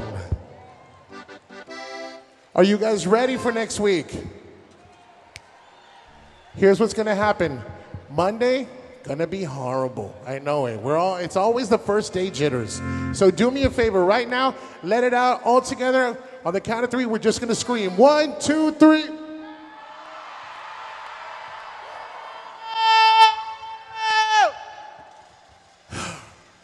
Hi, kids. Welcome to class. My name is Mr. Ramirez, and I'm here to help you. Right? Okay. How many of you guys were teachers before 2020? What are we doing? Why are you raising your hands? This is not the classroom. Make some noise. Who was here before 2020? So I've done this. At some of the pep rallies that I go to, I've done this. And it comes from the bottom of my heart. If you were a teacher before 2020 and you're still a teacher now, this is what I say to every teacher. Thank you for sticking around. Thank you for sticking around. Not everybody stuck around, right? Not everybody stuck around, but you did. So I have a surprise for you. Did you like Little Sister earlier? Did you have a good time? So we went to the back. We went to go grab some food and some beers. We went to the cantina down the street. And we brought some friends from the cantina. We were like, hey, you know what? Let's go jam. So I want you to do me a favor. We brought you back some friends with us. We brought you a surprise. I want you all to make some noise for some special guests that we brought from the cantina. Cesar Escobedo on the congas, ladies and gentlemen. Jimmy Favela on the accordion. And a graduate of Alexander High School, Mr. E.J. Garcia. Yeah, my nephew. Alexander, how you doing? Ladies and gentlemen, one more time, Yamero. Let's make some noise for little sister. Tan fácil que es enamorarme y tan difícil olvidar, porque la vida me juraste y yo te busco y tú no estás. No te duele ver tu foto entre mi corazón horror, por si mañana te vuelvo a entrar. Ya no sé disimular y al mí no te puedo hablar, tu recuerdo no se va, Sing along. no se va, no se va. Algo en ti quiere volver y algo en ti te va a encontrar. Tu recuerdo no se va, no se va, no se va. Quédate otra vez, quédate toda la noche. Quédate otra vez, quédate más de las 12. Quédate otra vez, que mi corazón no olvida. Amor así no se olvida y no se va, no se va, no se va. Quédate otra vez, quédate toda la vida. Quédate otra vez, eres mi bala perdida. Quédate otra vez, que mi corazón no olvida. Amor así no se olvida y no se va, no se va, no se va. Hey. Que se oiga un grito. Y puro, little sister.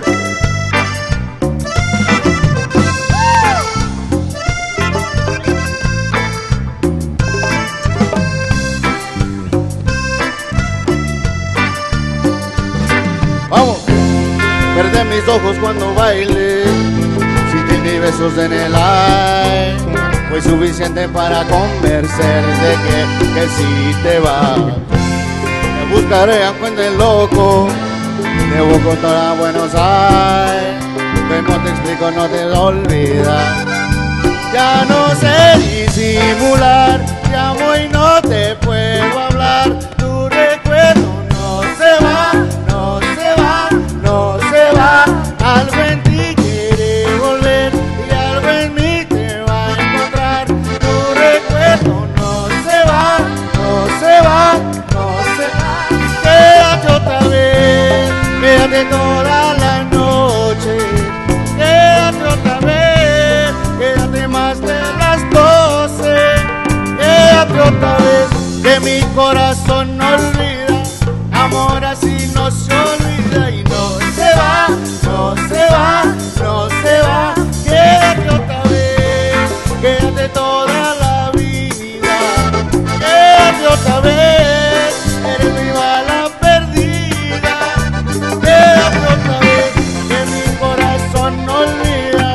Amor así no se olvida y no se va, no se va, no se va. Quédate otra vez, quédate toda la noche. Quédate otra vez, quédate más de las 12. Quédate otra vez, que mi corazón no olvida. Amor así no se olvida y no se va, no se va, no se va. ¡Que se oiga un grito!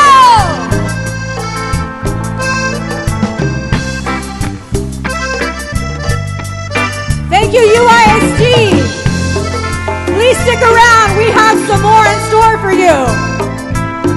We have a spirit stick coming up.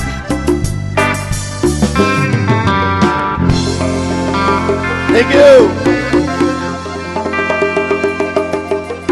One more time, let's give it up for little sister. Thank you. All right, y'all, I need everyone to get ready. Everyone stand up, stand up, stand up, stand up, stand up. I've got Alexander High School, LBJ, United High School, United South High School. Make some noise for all 4 drum lines.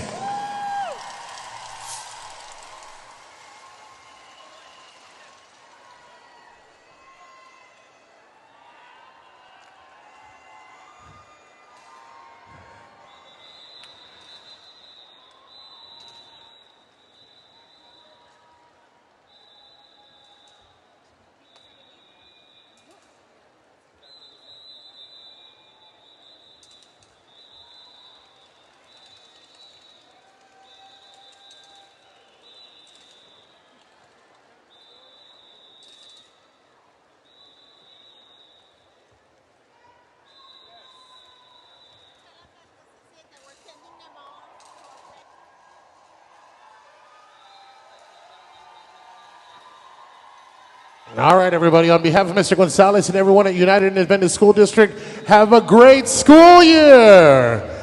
Let's go! Everyone, have a wonderful day. Enjoy the rest of your summer.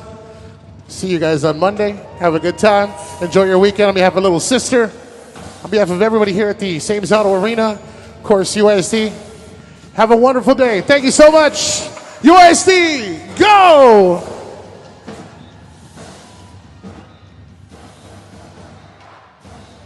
Oh, you are dismissed.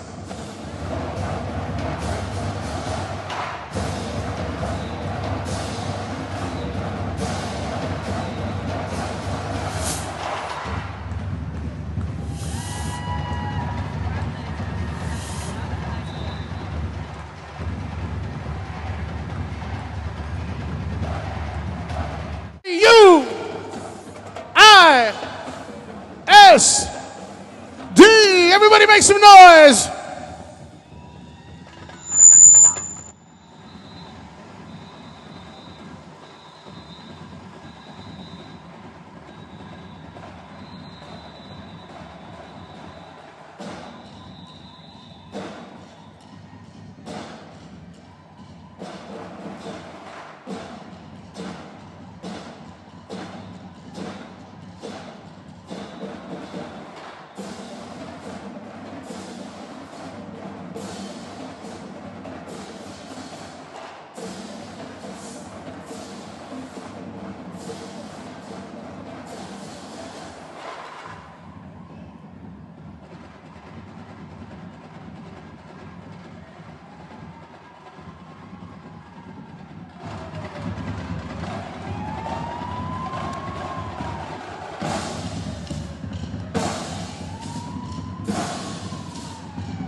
Alexander, United, United South, and LBJ Drumline.